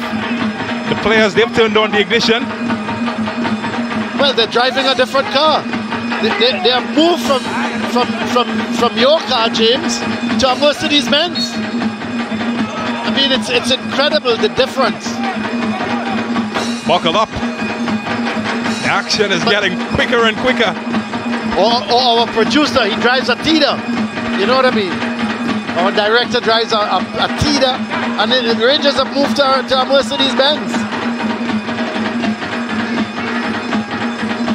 It's really chalk and cheese. It's if you came in and saw the first half, and then you looked at the second half, you would have thought that this is not the same team. And just the point of 3 substitutions, the difference they have made.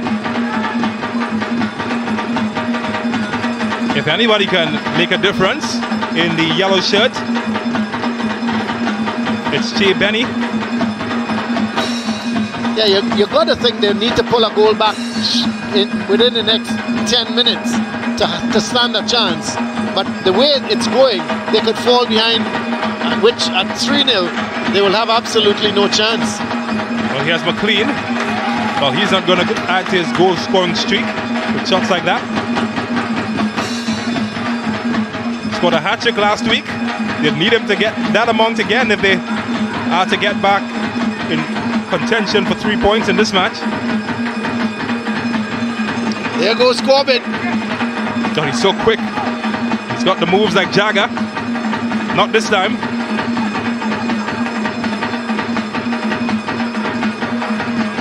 Sturge. Isaiah Lee now. They're all chiming in and having a go. And AC POS Spain. Look at the hustle now. Merez gets out of traffic. And Sturge does well to come back and avert the danger. Well, they're calling on some reinforcements. I'm not surprised. They need to, because they're being overwhelmed. Seeing former national youth player Jaden Prowell gearing up to come in. He's been on duty in college. He's back home, and I think his hometown needs him at the moment. Shea Benny has to come all the way back in his own half to pick up that ball. But that's a good ball. Paul Sturge there had good awareness to know exactly where St. Hilaire was.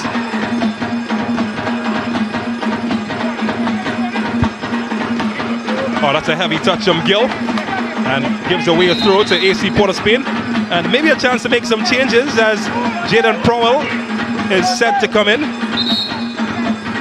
Kyle Bartholomew is also being lined up.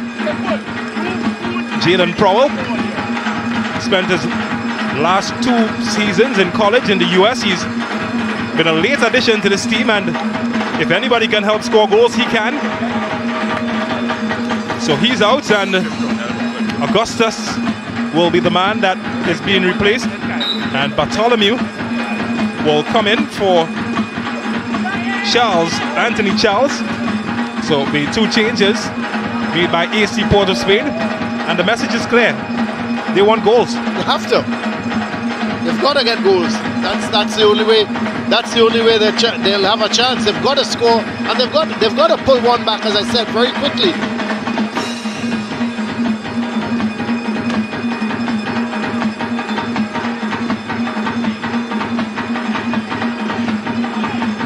There's the confirmation of the substitution.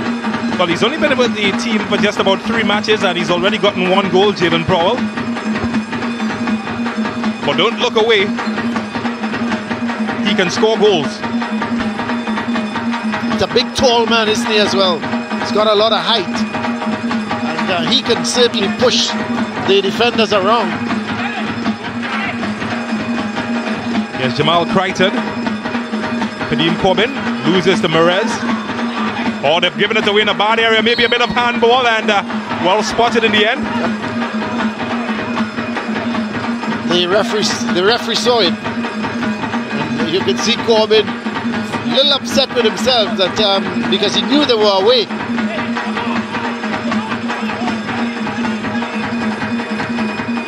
Benny in search of, well, he was in search of anything hopeful. It was, but none of it there. Far too straight.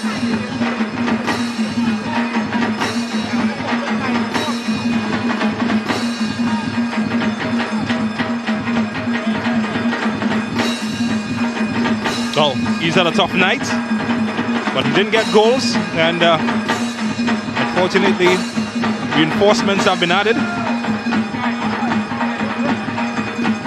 Perez loses it to Crichton. Yes, Gill. Ross Russell Jr. getting forward, but couldn't pick out anybody in a dangerous area.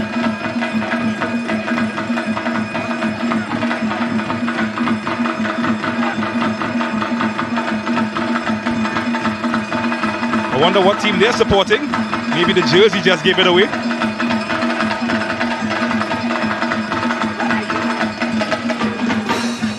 It's Bartholomew.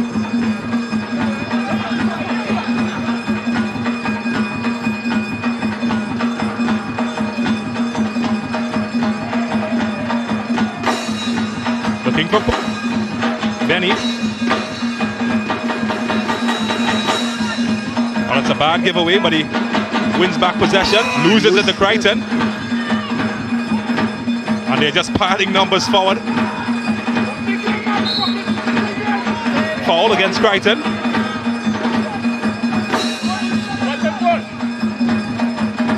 You've got to give Coach Dave Commoner lots of kudos, because he didn't wait. A lot of coaches sometimes wait for 10-15 minutes into the second half to make changes. He realized that his team was being outplayed, outmaneuvered, and he decided enough was enough. Gill will keep this alive. He's got options. Junior. Offside. And well, the flag goes up. There's Coach Dave Commoner. What a difference a few changes can make for him and his team. But it was predictable though, James. Very much predictable, because his team. That's brilliant from Oh, that's Shea a good Benny. save. Oh. And what I told you about Shea Benny, Bartholomew can keep it alive. A chance. What vision of Shea Benny. This was not a cross. He saw the goalkeeper off his line and he tried to chip him. Watch it. He looked up, he saw the keeper, and he tried to chip him into that far corner. But it's a brilliant save, absolutely brilliant. Well, anybody who looked at the futsal championship where Trinidad and Tobago participated would have remembered him scoring from the other end of the field. It's not foreign to him. That to me was the goal of the tournament, even though Trinidad didn't reach too far. Well, here's another chance. Whoa. Just wide. Whiskers away. They're coming closer. And again, no surprise, it's Kadeem Corbin.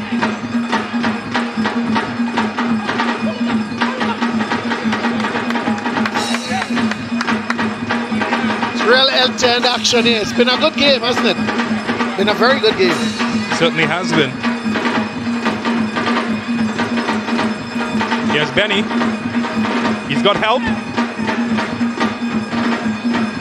And they've got goals. Absolutely brilliant. Pinpoint, they've found the donkey's tail. McLean, was it? And Sidale McLean, well, his goal scoring streak continues as he's gotten AC Port of Spain back into the contest. And what a goal that was. How crucial will it prove to be? Well, we've got a few minutes to tell. Well, they've still got, what, about 24 minutes and added on time to get back into this game. What a good goal. And Benny at the heart of it again. Look at, took it one. He went left, cut back on his right foot and nestled it into the far corner. Brilliant goal by McLean, and well made there, or well assisted by Shea Benny. Shea Benny, every time he picks up the ball, he's running at these defenders and he's carving, creating openings for his fellow players. Brilliant work by Benny, but a super goal from McLean. Excellent goal. He picked the spot, didn't he? Into the far corner, James. Excellent, really good football. I was making the point. This has been a really good encounter. Let's look at it. Look at Benny running at them, and then they started to come to Benny with a tackle. He just sent it to McLean, and McLean looked up and put it into the corner of the net. Excellent goal from AC Port of Spain. Well, it's not the first time that they've come from behind.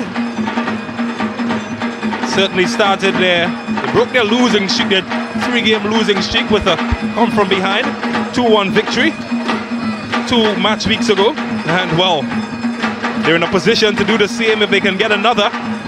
And it's all been those two players in your screen that you saw a while earlier, Cedale McLean and Che Benny. Well, when they combine, it's like Captain Planet. With that, it seems that Andrews is going to come onto the field, so Dave Kwamina is making a couple more changes. Well, when you've got ammunition, why not shoot?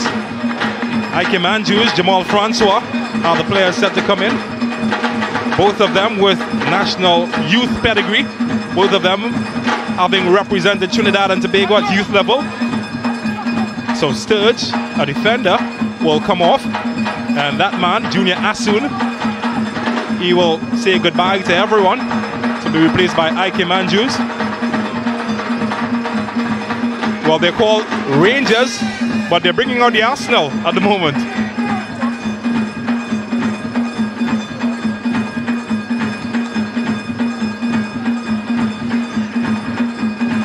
Who was it that said you don't fight fire with fire? Dave Kwamina didn't listen to that.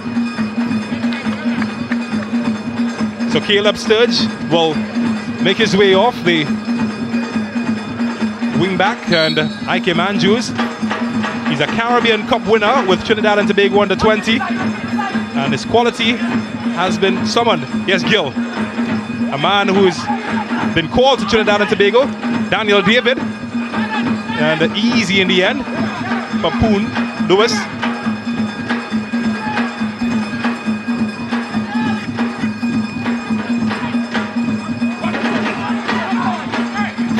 Gill finding Andrews, he gets his first touch. Injury has kept him out of much of this tournament, but he is quality. Well, they almost learned that the hard way, didn't they? Finally, the danger is cleared.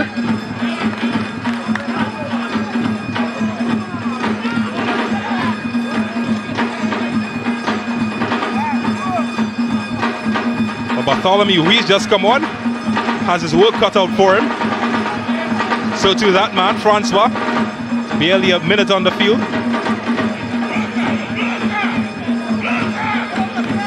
What a match. 20 minutes to go and you just wish we were starting over. Well, and it could end any way.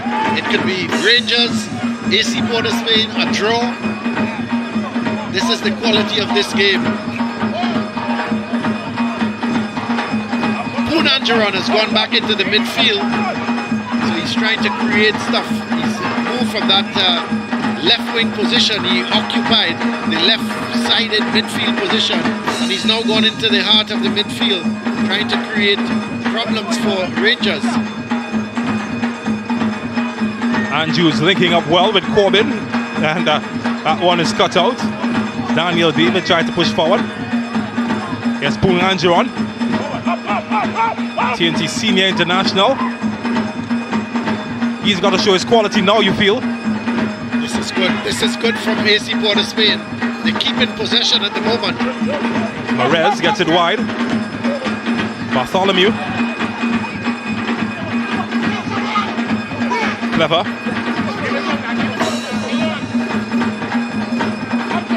Trying to pick out gaps, and they find one. Che Benny's touch goes to McLean. Scored one already from that angle, and maybe another. Not this time. It came close though. Well, it was the other.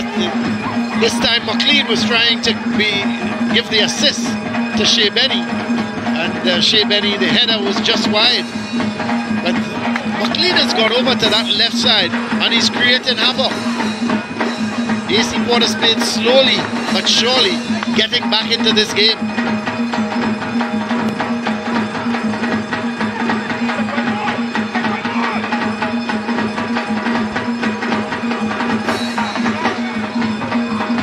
Well, you can just feel every beat of the drum urging on the home team.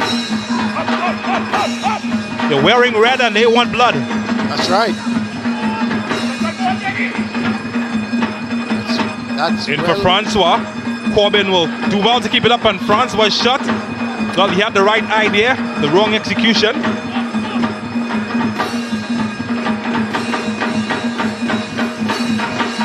There's Francois. He's come on the field as a substitute and he's doing well.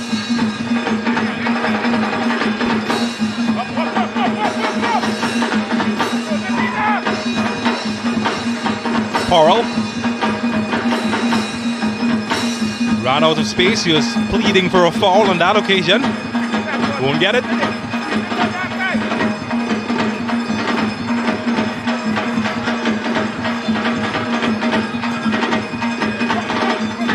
Should be cut out. Wall broken up by Isaiah Lee. Yeah, he gave it away, didn't he? Well, he's won it back.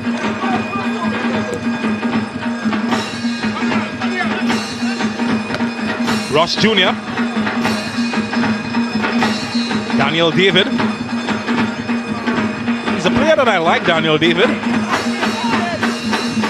He's come into a squad packed with midfield talent and has been able to cement his spot pretty much, although he has been rotated, but he does look very comfortable anytime he gets in.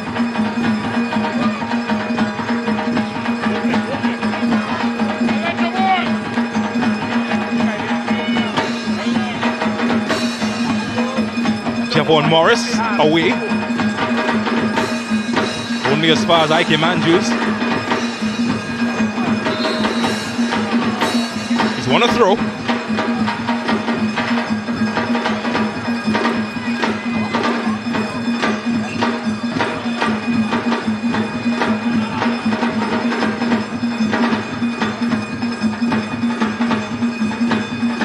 "15 minutes remaining in this match. How will the cookie crumble?" Terminix Rangers, they have an advantage, leading 2-1.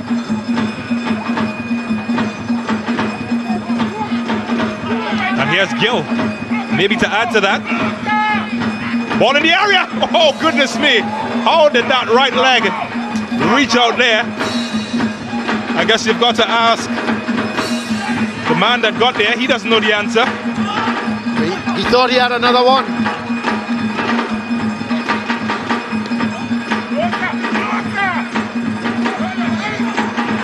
There was Real Gill taking on the defender, getting to the byline. And here goes Kadeem Corbin, and thinking he put it into the back of the net. And it was well blocked. Excellent. A bit of defensive work. Well, that man almost came close to putting in one himself.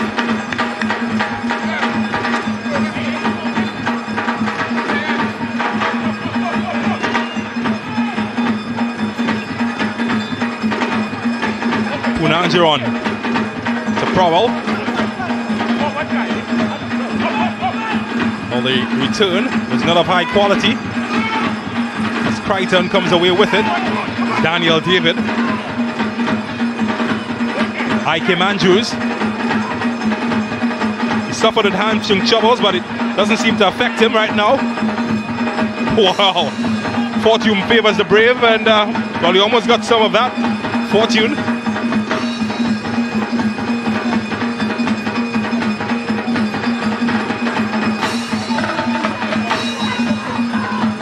What a match.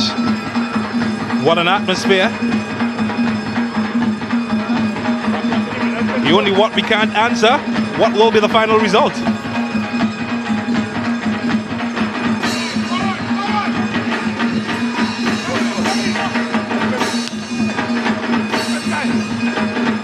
Here's Gill. And, well... That's going to be a card for Bartholomew, no doubt. If you can't stop him with tackles, you got to use your hand. And that's exactly what Bartholomew did. Well, he had to stop him. He took one for the team because Gill was away. He did it. Gill took control of that ball, was away from Bartholomew, and he just pulled him down. There's Real Gill. And the man who's got the card, Kyle Bartholomew. But if that didn't work, got to have a roadblock. He's that hard to stop. Corbin, he's been the game changer so far. Goal and assist. Maybe another assist here. Good looking service. Could be anybody's ball in red. Kept alive by Ikem, but it goes out for a corner. That was another good cross ball from Kadeem Corbin. He's really come on to field and made such a huge difference to this Rangers attack. Tell you what, if he decides to not be a footballer tomorrow, he can certainly work T&T Post because he delivers. Wow, almost delivered a goal as well. What a save from Poon Lewis.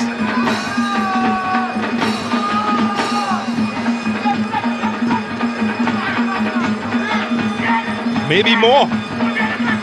The anticipation certainly is there.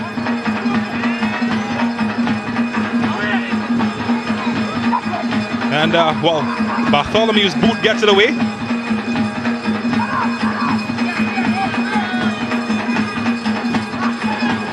Ike Manjus, he can't deliver a good service. Yes, not this time. The yellow card for Kyle Bartholomew, just the confirmation of that yellow card. Kyle Bartholomew, who actually came on as a substitute.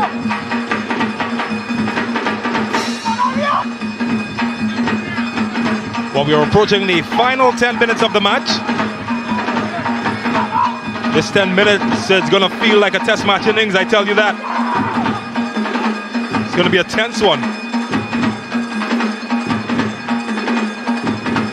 Oh, that's good from T. Benny. Got the abracadabra. Ross Russell Jr. had to come around to help. He's done so much defending tonight, Ross Russell Jr. This game is the first game I've seen him defend so much and not go into attack.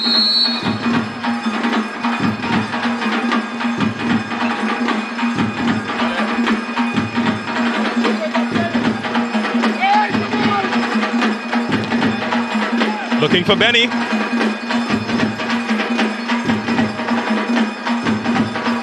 Punanjaron puts it back in the mix. Prowell to tussle. And well, he's been muscled out of it, and it'll be a goal kick. Shea Benny was standing all alone, but couldn't get it. Here is the Sportsmax app moment. Well, I tell you what, he might as well be a silkworm, Chill Benny. And that man, Junior Asun, because that is as smooth as they come. There we go. Here's a hat. Here's another one. Ole, hola. Sportsmax that moment.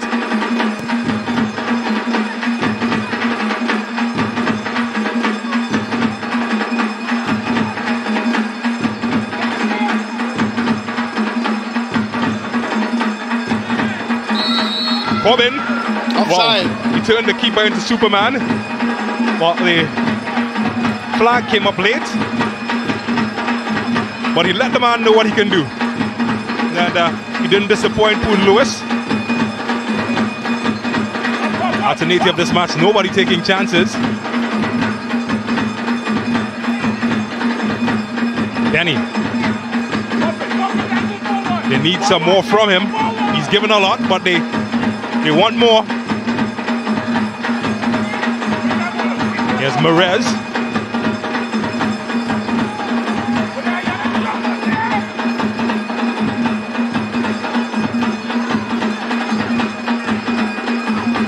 Merez trying to find some space for himself.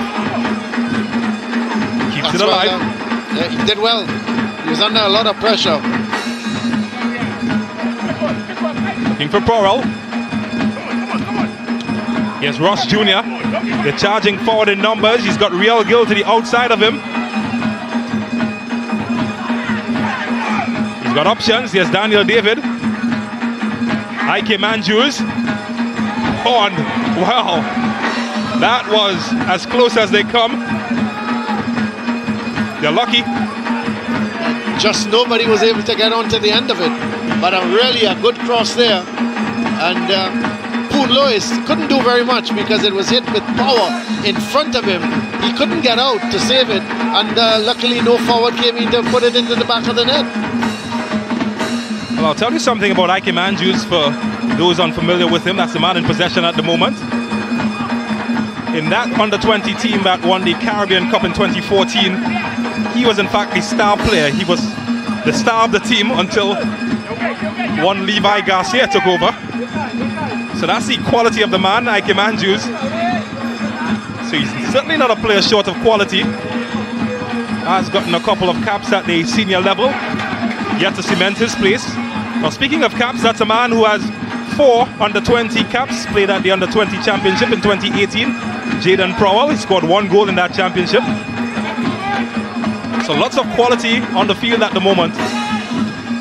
Merez trying his quality. Well, it's the second time we've seen him going forward and has taken a shot high over the bar. He's not getting over the ball, he's just kicking it as if he's clearing it. And he's got to, if you're going to go for goal from that distance, you've got to get over the ball to keep it down. Well, they've got a congress of minds. Do you think they're worried? Do you think they're a little concerned? Yeah, it's always going to be concerned. At 2-1, you have to be. It just takes one mistake or one piece of brilliance and they're back level. 6.5 remaining as well. That's going to feel like a long time. Here's Corbin. Oh, he's gliding at the moment. Lee. Gil. Having fun, aren't they? Yes, Gil. And well, didn't get his measurement right, but he had the right idea. He does get a corner.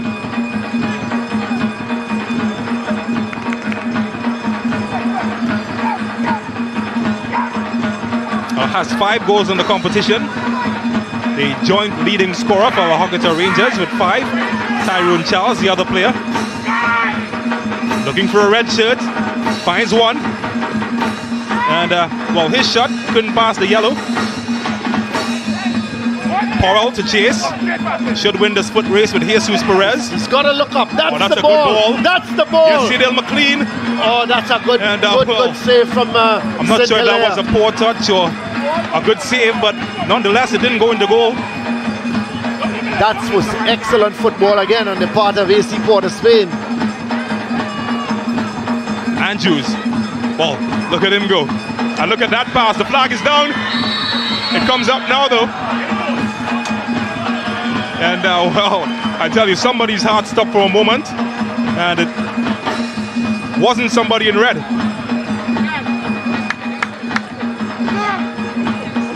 But look, the action, James. At one end, at one end, AC Port of Spain could have scored, and right away the attack down. Let's have a look. The beauty of a ball from Shea Benny again, and you could see McLean all alone on wide. He sends it to him. That should have it was just behind him, or else he could have gone on and hit it with the right foot, but it was just behind him. He had to try to bring it under control with his left foot, and when he brought it under control, it gave St. Hilaire the time to come out and tackle him. But that's the problem. Had it been just in front of him, it would have been 2-all.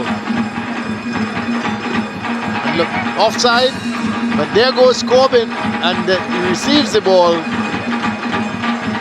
Yeah, Jamal Francois gesturing offside. Well, Corbin, he's all about business. He doesn't care if the flag went up. He likes to hit the net. Well, that man, though, he's going to get some ice and some H2O treatment. Yep, he clashed with Corbin. But this has been a very, very entertaining game. It's been an excellent game. And that ball from Prowell was just slightly behind McLean. Yeah, but I think that McLean perhaps... well, he had to get it. He had to bring it under control. I think his left foot. His touch took it away from him somewhat. Maybe he could have gone first time as well. Yeah, could have gone first time, but I thought the ball was running away from him. So he had to take it with his left foot and bring it back onto his right foot. No doubt.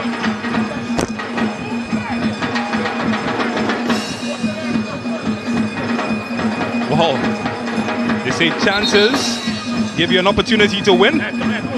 Certainly had one to put his team in a position to win. Didn't take it. Shea Benny with the free kick. Well, they're showing numbers forward now. Port of Spain, they won something. And that's a good clearance from Jesus Perez. Oh, what good skill from Shea Benny. That's a good ball. Keeper's coming. That's a good touch as well from St. Hilaire. Danger not over. And they will call for some assistance because he might have hurt himself there in the save. Jabari St. Hilaire. So he had to get a touch onto that, James. It was a good cross from Shea Benny with his right foot. went to the far post, and St. Hilaire was like a jet coming out. Had to get there before the man coming in at the far post. I think it was McLean, not sure who was coming in at that far post. If anything this game produced, it produced some great highlight moments. Here's look one of them. Beautiful control, takes on the man, goes by him, looks up, far post. Look at St. Hilaire. Had to get there, and he did. Certainly reminds you of one of those old school number 10s, Shea Benny. Touch player that just delights the crowd. But he does come from good pedigree. His uncle, Marvin Joseph, and Lon Joseph, both players who played professionally and at the Trinidad and Tobago level. His uncle, Sheriff Lobo, and his cousin, Marcus Joseph. So when you come from stock like that, well, how could you not become a footballer? I tell you what, he's just as good as any of them. Well, the goal kick. We're in the final minute, but it's going to be interesting just how much time the referee adds on. Well, that's a good tackle. Stops Gill right in his track.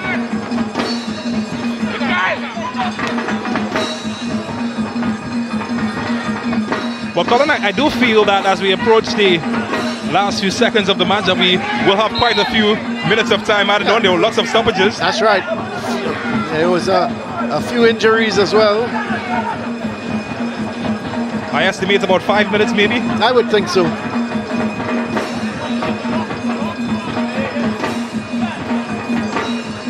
Yeah, that's the only way to stop him. It's not legal, though. Got to watch himself, though. He's on a yellow card. That's right. Oh, that's a good touch. Loses possession.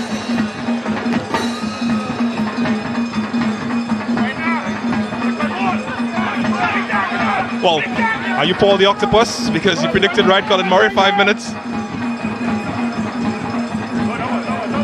That's going to be a throw. AC POS Spain. They need to throw everything now at Rangers. Well, they've got 5 minutes to do it.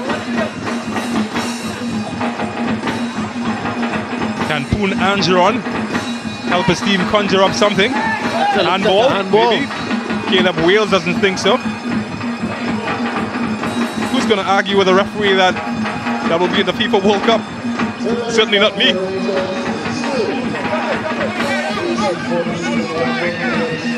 Here's Merez. Heavy touch. Lose it in a bad area. You don't want to lose it there. Russ Russell Jr. He's got options. He's going all alone. Yeah. Yep. He's missing out on the action. And he had a better option, James. Corbin was in the middle. He needed to square that ball, but he decided to go on his own. But I thought the option would have been, the better option would have been playing it inside to Corbin. When you're a defender who fancies yourself as a striker, there's no such thing as better option. It's earned him 3 goals in the competition so far. But I think his teammates might disagree with that assessment.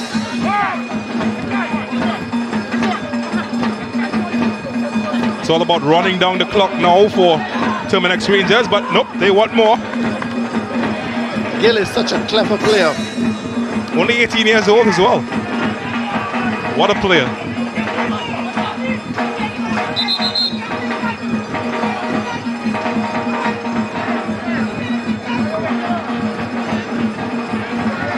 Well, inside the final 3 minutes. That's a long time for magic to happen. Well, is it a situation the crowd don't want to give back the ball? I thought that only happened in the English League.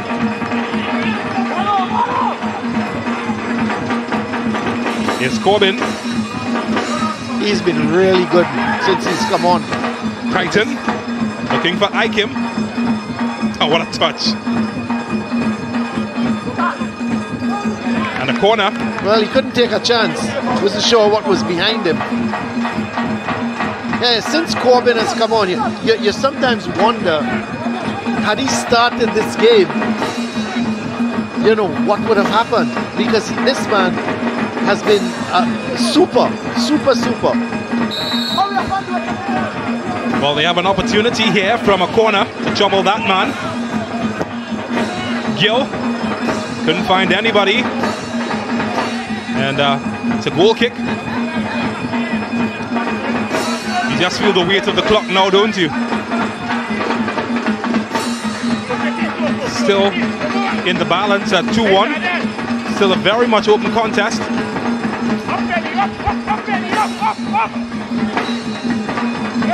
There's Porrell. Oh, that's a good turn.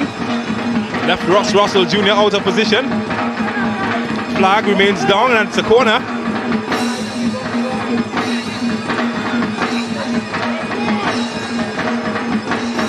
It's a chance from a set piece. Are there any takers in yellow? It's going to be Shea Benny with it. Looking for Porrell. A touch. Oh, and just over the top.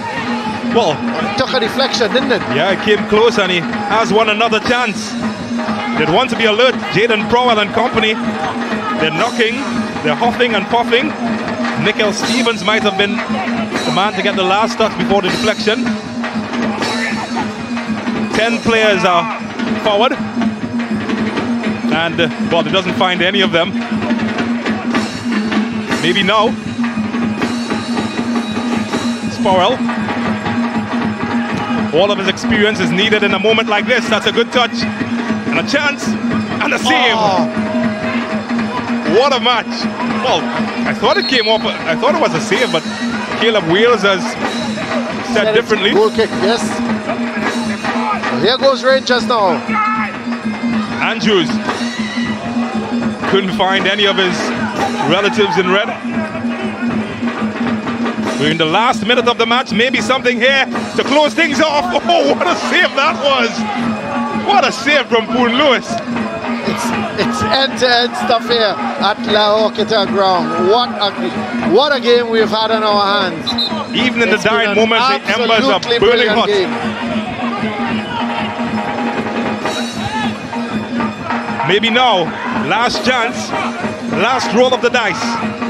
There's something for the capital men. Powell keeps it alive. Well, there'll be no more action. Unfortunately, all good story tales have to come to an end. And at the end of the match, it's Terminix La Horquetta Rangers who find themselves with 3 points and, more importantly, maintains their spot on top of the table with a 2-1 victory over AC Port of Spain. Been a brilliant display here of football. And you have to say that AC Port of Spain was slightly unlucky to come away to lose this game, because they certainly played exceedingly well. They dominated the first half, and to come away here losing 2-1, they would feel really very hurt. So let's have a look at the highlights. The first half here totally dominated by AC Port of Spain. They shot from McLean there, just going wide. And the header, a looping one. And Poon Lewis just had to tip it over the bar. But AC Port of Spain continued to dominate. And Poon Angeron playing the ball to McLean. He had the shot and going just wide. Then Shea Benny. He also went just wide, and on another day, those two shots might have nestled into the corner of the net, but it was not to be for them. But here goes Shea Benny again. Brilliant run, and playing it through to Augustus. He had the shot, but well saved. Then Real Gill, it was his turn. He scored a beauty last week, couldn't find the net here, hitting it just over the bar, trying to go for the top corner. And then in the second half, the substitute came on, Kadeem Corbin. He lit up this field, took on the right through the defense, went around the keeper and pushed it into the back of the net. And he says, thank you very much.